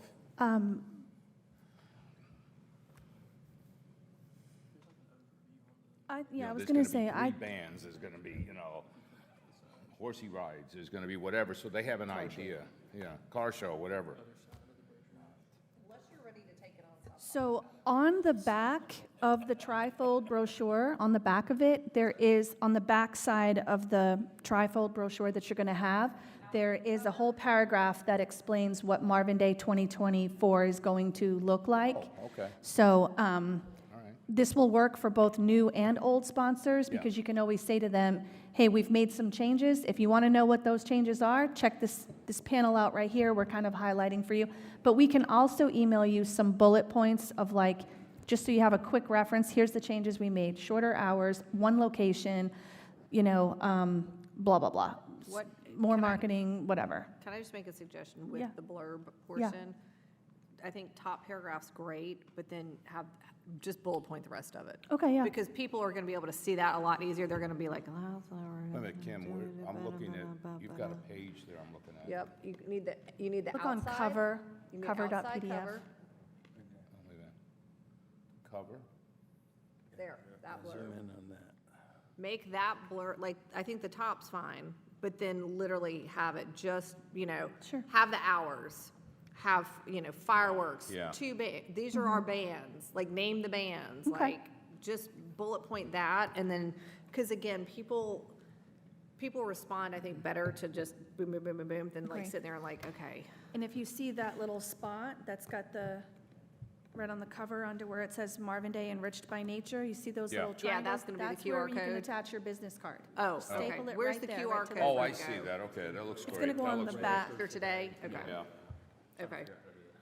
So Perfect. there'll probably be a QR code for the video, and then just a tiny URL that says like tinyurl.com/MD24 sponsor, Okay, good. so that they know where to go to register. Perfect. When do you think we'll get these? Well, once we make these changes, we're ready to go. We're going to get them printed for you all. And the last thing is Tyler has the spreadsheet from the last couple of years. We've sort of taken everybody from the last few years of this and put them all on one. He is going to be working on assignments. A lot of you will get the same people that you had previously. You're gonna But send we're us- also, yeah, you're going to send a fresh one. We're also adding a lot of new businesses. There were so many businesses in the area that were missing, especially in that corner where Java's Brewery was. I know they're not technically Marvin, but they're close enough, so, and there's just been a couple of new businesses that have opened, so we're adding names, and then some of you can expect to just have businesses that you've probably never spoken to before, just randomly assigned to you. And then I think staff is going to do what we normally do, which is attempt to contact our vendors and our business partners and see if we can get them to commit again. Yeah, I was gonna say that, especially people that are servicing the village, we absolutely should be hitting them hard. We didn't last year until I got a list and started calling people, and again, but I think that should probably be staff, because you guys probably have better contacts. Like, I was calling people out of the blue, they're like, who are you? Like, why are you calling me from the village? Like, Yeah. whatever. But I would say if you're doing your list, anybody that's a vendor of the villages, put it on somebody on staff to call them. Because I know, like, I'm under there for like water saver, irrigation, like, I don't know them. I mean, I was lucky to get them to do anything because they were so busy, they don't need extra business, but, All right. You're like, what a great problem to have.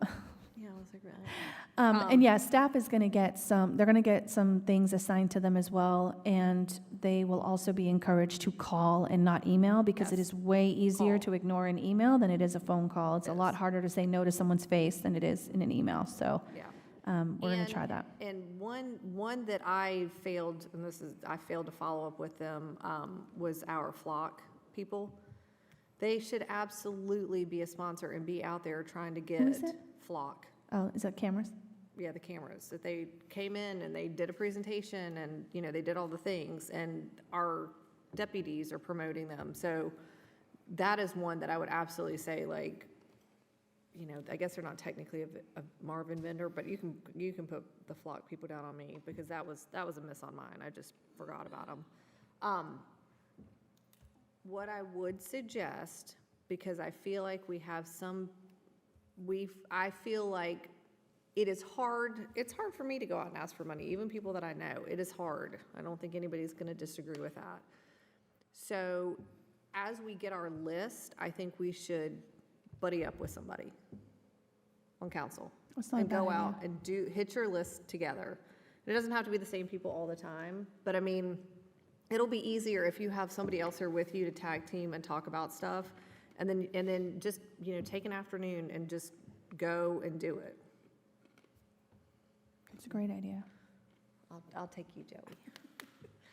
But I mean, seriously, it'll be easier, and you can make it fun, and you'll have fun going out, and, you know, well, I mean, I always have fun when I hang out with you guys, so Listen, here's the yes. deal. All of you guys are parents. You know what it's like to have people tell you no. Usually they're your kids, and it doesn't affect you. So ask, get told no, and keep asking. It doesn't matter. It's a numbers game. I think this could be, not that, I mean, trade businesses, I mean, how many times you get asked, do you have a plumber, do you have an electrician? All those small businesses, but we're coming into the season, and people hang lights and stuff. Even just a vendor that does lights. And, I mean, no, I'm saying. No, I mean, like, they sponsored us last year. Right, but that's the kind of stuff that we want to, you know, that we're missing, because I'd love to have like an Angie's List for Marvin of go-to reliable people that, you know. Well, that's what Wayne was just asking, but it gets a little tricky. But, like, you know, we do have a plumber who has sponsored us the past 2 years, like, and then we should, yeah.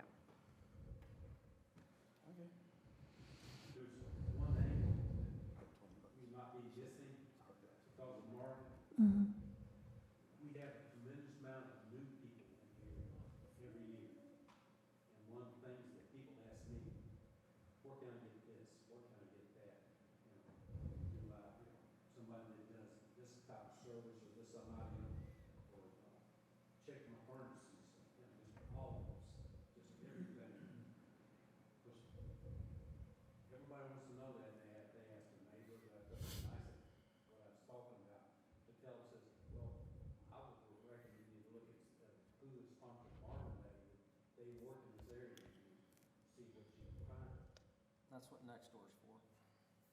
Yeah, my only concern about that is we don't vet, Not we, political rhetoric, but actually that. we take their money, but we don't necessarily vet them as to like their Better Business Bureau rating or how good of a service they are. So I would worry about, you know, it's not a bad idea, but it does worry me. We get brought in again because somebody. It's my driveway. No, I'm just saying, we'll get brought in like, okay. All right, so who's really excited to go raise money? Aren't you? Aren't you so excited? You're right. Okay, yay. Excited? And Councilman, I think I might need an RV again, so putting that on your radar.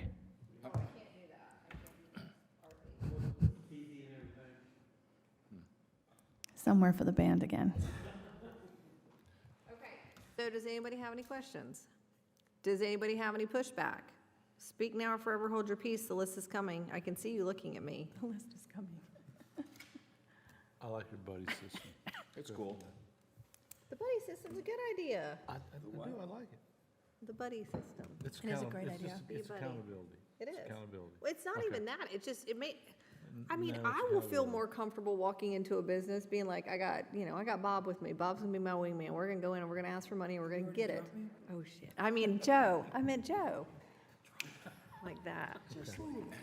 Yeah, Like and a bad habit. there's really nothing wrong when Yeah, I you're know, she could ride on the talking. back of the motorcycle. It'd be far more fun.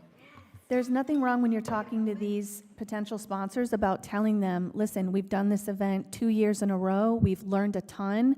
Every year, we keep tweaking it, it keeps getting better. We really think, based off the last 2 years of feedback and data from staff and council and even the residents, we think we've figured out what's gonna work best, and we're more excited for this year than we've ever been. You know, like, just be really positive about it. The last two, they were not failures, they were not bad events, they were great.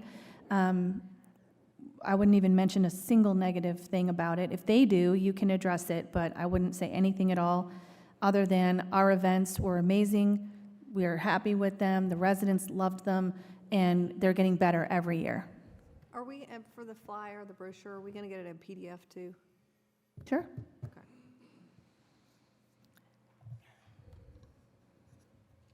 Good? I'm good. Yep.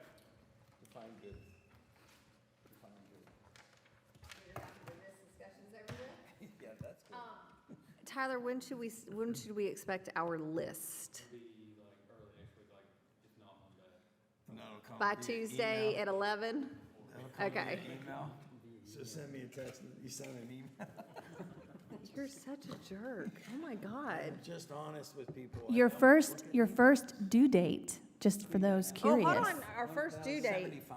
Your first Jill- official due date for your first sponsorship update is going to be, Oh, that gives me heartburn.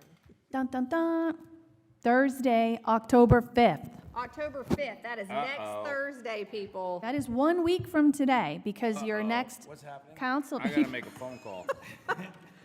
your next council meeting is Joe, pay attention. 10/10, is Tuesday night, 10/10, which means your update on your sponsorship progress is due the Thursday before, which is Mary. 10/5. To Mary. To Mary, that is 1 week from today, my friends, 1 week. So Tyler, we need that list, chop, chop, buttercup. Okay, perfect. And your list might grow over the course of the next couple of months, just FYI. On Thursday. Remember, It's not a meeting, just an email to Mary. Okay, hold on. All right, October the 5th is an email update to Mary on where we are before our meeting on Tuesday, the 10th. So that we have time to compile a summary and present it to you on the 10th. Real quick, are y'all Yeah. okay with, So I can be remember very your proud of punishment you. is Kim Vandenberg. are y'all okay with doing these updates on the work sessions instead of regular meetings? You want them on regular meetings? Okay. We need them on both. Honestly, we do. Okay. We don't have enough time to be digging around. We literally are gonna have 5 months to do this stuff. Okay. And one of those is basically a month out for holidays. So yes, please. We don't need to beat it to death if everybody's doing what they're supposed to. And if they're not, then we'll beat it to death. Andy won't look at me, by the way. I got my first sponsorship. I got mine too. I'm working on one, my first. Okay, we're ready, we're done. Thanks, Jilly. Good job, Jill. Good job, Tyler. Come on, let's go, let's rock. Open topics. I think we've open topic to this to death. No open topics and recommendations, suggestions? I do. Oh, whoa, whoa. We had coffee with council. And the ladies came in about the crosswalk and some other stuff. So Christina jumped all over it, and she sent an email out to NCDOT, and they sent a message back to her that said, apologize for the delay, preliminary review of the section you showed me. It appears the only location where there's currently sidewalk facility on both sides of Joe Carr is at Wheatfield Drive. Would this be a location Marvin would find favorable?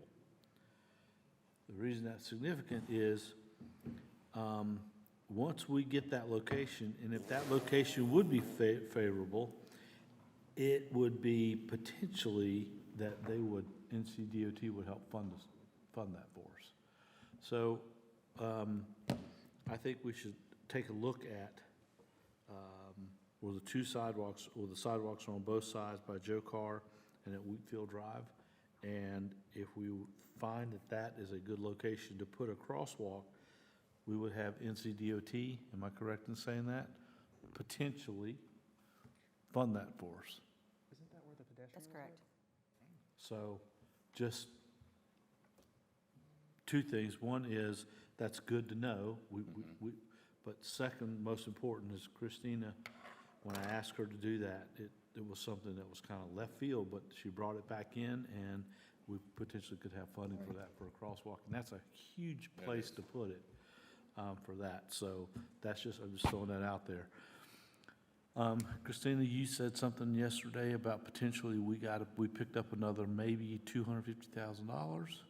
Yeah, we'll receive a better update in probably Okay. the next couple of weeks, and I'll be prepared to Okay, discuss so, that. but with that, but the point of that being is, that is something that David Willis has fought for Marvin. That's another $250,000. David Willis, over the past, I know since I've been on the council, has done a lot for us here in Marvin. And I think it would be, and this is a great idea from Christina, that we recognize David at maybe a council meeting, maybe an event, or something that just says, we really appreciate everything that you've done. I mean, these aren't insignificant dollars. He's not getting $5,000 for for Village Hall. These are big dollar numbers that he has gone out to do. So I think there's, if any opportunity, and we could all think about it, an opportunity to recognize David Willis for all his contributions for the Village of Marvin would be greatly done. And at some kind of an event or something that there's people around, maybe even at the town hall meeting, I don't know. Just throwing out ideas. They're free. Well, and I spoke with Christina about it, that very subject the other day, and one of the things that she was asking me about what I thought about that, and one idea that she did throw out there, she said, it sounds maybe cheesy, but I don't think it's a bad idea, and maybe putting one of our engraved bricks out there with his name on it, because it's not really cheesy, because that name engraved in that brick is gonna be there. It's gonna stay there, and it's always gonna be his legacy that he's done his job, to the utmost of his ability to do it. So I feel like that is, that would be an honor for me to have my name inscribed in something that's gonna stay there because of an accomplishment that I did. So I think that's. Are we ready to start doing this? Almost. They've done preliminary engraving, and we looked at them, and we're doing some tweaks to see if we can improve it. We're getting almost there. Do we know how much we're gonna charge and when we're gonna start advertising it? I think we've already put that in the fee schedule, but if we haven't, we will do that. Y'all created a policy. We on have how the to do it. policy in place. I don't know if you've set the fee yet. I'll have to check. I was recommending $150 a brick. I'm pretty sure you did. I'm pretty sure y'all did that. Pretty good. It is. That's actually on the heavier side, based on what I've seen from other towns. Davey, how are we making on progress on the engraving? Are we making any headway on that?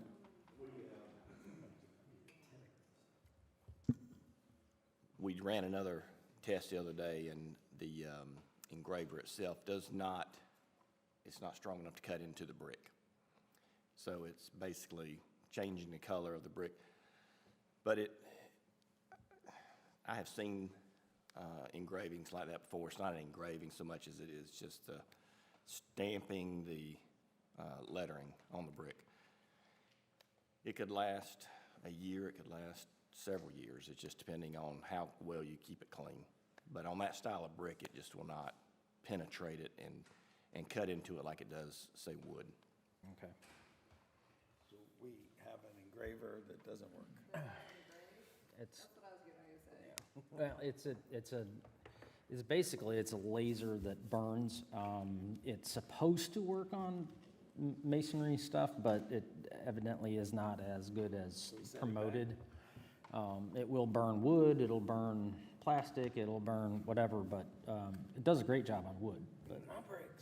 but not the greatest on It bricks. shows up on brick really well. It's just, the concern is how long is it going to 'cause it stay doesn't- visible? it And doesn't it cut could be very years, but it may be months. We don't know. Well, we could always do an alternate solution and send them off to get them actually engraved and then start working on something a little bit more permanent that we would have in-house. I will say with that current engraver, we really have nowhere to put it. Matt's been using it in his office and it's not very safe. He he has to use it when no one's here because it puts off a really bad smell. Well, it was designed to be used to be set Outside. out there where, you know, on the brick. So in the testing, that's what he's been doing, but I don't know. I imagine that we could look into something more specialized as to what we're doing. I mean, Austin did the best he could, but he really doesn't have expertise in the field to figure out what's going to be the best engraver. So, and maybe we sell the one we have for somebody else's purposes. It has very little use on it. So, I feel like that we're not up against a dead end. I think we just need to maybe back up and redirect. Yeah, every 6 months. I just checked the fee schedule, by the way. You did set that price already. Okay. Well, let's figure that out and figure out what we're gonna do, because I'd like to start doing that and having that, and we started looking at the pilot sitting outside. Yeah, I'd like to get it finished up myself and get that off my plate, but we gotta nail it down first.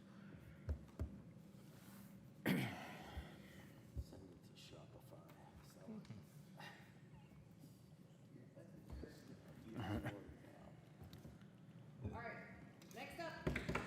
Chop, chop. Review of action items. All right. Let's see, I will add an additional communication for the school bus driver shortage. We're adding the Heritage at Marvin Park onto the PRG agenda. We're gonna do solo emails for moms on the move and get a sign. I will let the resident know to schedule an appointment with you all since she can't come to coffee with council. We're going to work on banners and solo emails for the town hall meeting, and we'll contact HOAs. There will be graphics with bulldozers and construction elements. There will be charcuterie. Let's see.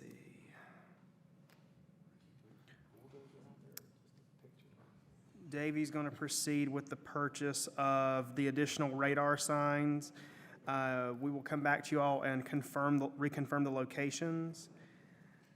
Christina is going to ask the school board if they're willing to help us with those signs, since one would be in front of Marvin, potentially in front of Marvin Elementary. Christina's going to reach out to our state rep on the annexations with what's been going on. We have you have some basic recommendations so far on the conditional conditional annexation bill.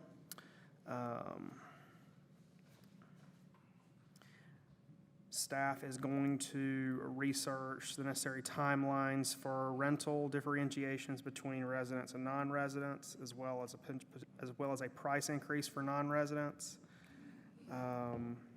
We're going to have the YouTube video edited for Marvin Day, for the Marvin Day recap, and for you all, your first due date on sponsorships is Thursday, October 5th, at which time Kim will probably yell at you all. Not then, it's regular. Oh, at the regular meeting, excuse me. That's all I got. Hold on, I gotta pull up the list. I know, but I can only do one thing at a time. Ooh. Okay. Here it is. Pulling it up. You gonna announce it, or you're just gonna? Next up, we have the review of the mayor. He's retired, letting you run the rest of the meeting. It's He time for did. a nap. He's checked out, it's nap time. That for- list is getting It's nap time real- for old man Polino over here. Getting really short. Okay. Down to half Anywhere page. from the chimneys, Austin? No. Okay. Hunter already told us no words from Townsend Ardrey. Joe has followed up with Mark Brody. I would say we'll leave that in progress and you keep on keeping on and ask him how we can help. Winmore, did we get that signed? No, but he's actually in a meeting love with them of right now. God. It should be finalized this week. Okay, Andy, you're still working on your projects. Bars, pricing, scope, signed? Contract signed? It's been signed on our behalf and as well as theirs, yes. Okay, good. Wi-Fi quotes, Say again? Wi-Fi quotes. Mike McGarrahan was working on that. I'll check on that. Okay. Tullamore and Amber Meadows, Done. both? Good job, It should be recorded today. good job. Contract fireworks. Yes, we've signed that. I have not received that on my end for filing. We'll check on that. Okay, leave it on there, don't take it off yet. Okay, that's it. Thank you. That was nice and quick and Council short. comments. Because there's nothing on there. I know, it's great, isn't it? Who wants to go first? I'll go first. Oh, hold on, I want roundabout plantings on there. Please, on that list, roundabout plantings, just so we can follow up, so I don't forget. No, the new roundabout. Lights too on there? Plants and lights? Or just Yeah, add lights too. 'cause Yeah, that- add the we lights know back that's on gonna there, be a because I thought that was process. a done deal, and Hunter fooled me. You want to start? All right, All right. review. Yeah, no, I just want to, I just want to welcome Davy Broom to the Public Works Director position, and it's really exciting to see what is happening with Marvin. You know, I was thinking about just the other day, it was like, I remember how this place was when I first moved to it, you know, over 10 years ago, and it was just a sleepy little hamlet where that's all there was, and with nice homes, and now it's getting to be a thriving place where we got a Public Works Director, so it's exciting to see the growth that's happening in Marvin, but still retaining the charm. And again, I want to thank staff, the hard work that you're doing to keep the whole municipality going, so, thank you. All right, Andy. Just, thanks for everything everybody does. Obviously, it's a lot of work, and I just want to, I don't, a lot of people get individual recognition a lot of times. I get praise for all the stuff I do, but one of the things that slips by is the amount of time that Kim actually spends here and does stuff behind the scenes too. And she does a tremendous amount of that. So I just wanted to give Kim some recognition for all the hard work she does, and that's it for me. Kim. Thanks, Andy, that was very nice. Well, it's true. I mean, you know, it just, a lot of it gets overlooked, so I wanted to make sure that people are aware of how much you do. Okay. Well, welcome Katie, and thank the staff for all the work you do, and police officers. That's it. All right. Ditto. Ditto. We're going with dittos, huh? more money later. I want to thank you, staff. I'm still trying to, I want to welcome Davy, but I'm still trying to figure out the South Carolina with these names, Chaplin, Davy, it is just, you know. But we do share a mutual friend, full disclosure, and he called me and said, we stole a good one. I said, well, we're good for that. So, welcome you, and as your time continues here, would love to sit down with you separately, see what you think you can do to be, you know, some ideas. I love ideas. Ideas are free, I always say. And we're looking forward to you being a part of the team, and just happy that you're here, and can probably take some of the agenda items off of other people's task list they've been doing. So welcome. And let's see. Can't go without talking about our lovely band. So check out this Friday is a football game. I'll be there. The band is out there. They'll be performing, and we're getting better and better as we go along. But it's just a fun group to be a part of in the pit crew. But happy to see you out there, and I'll see what I can do about getting you guys to flip a coin or something. I want to do that, I want to do that. I'll see what I can do. I want to do that. Pull some strings, Joe. See what we can do. But we'll definitely,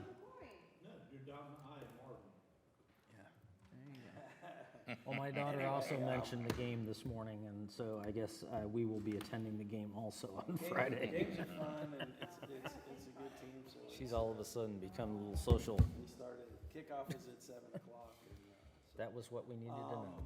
Oh, and don't leave until you schedule your meeting with Christina. You. Don't leave without scheduling meetings with Christina. okay. Are we going into closed session? Yes, Yeah, we have to review minutes. Just for a few. Okay, and that's it. So before we close, I'd like to make a motion. I'll make a motion to recess into closed session pursuant to NCGS 143.318.11A1 to review closed session minutes. All's in favor? Aye. Aye.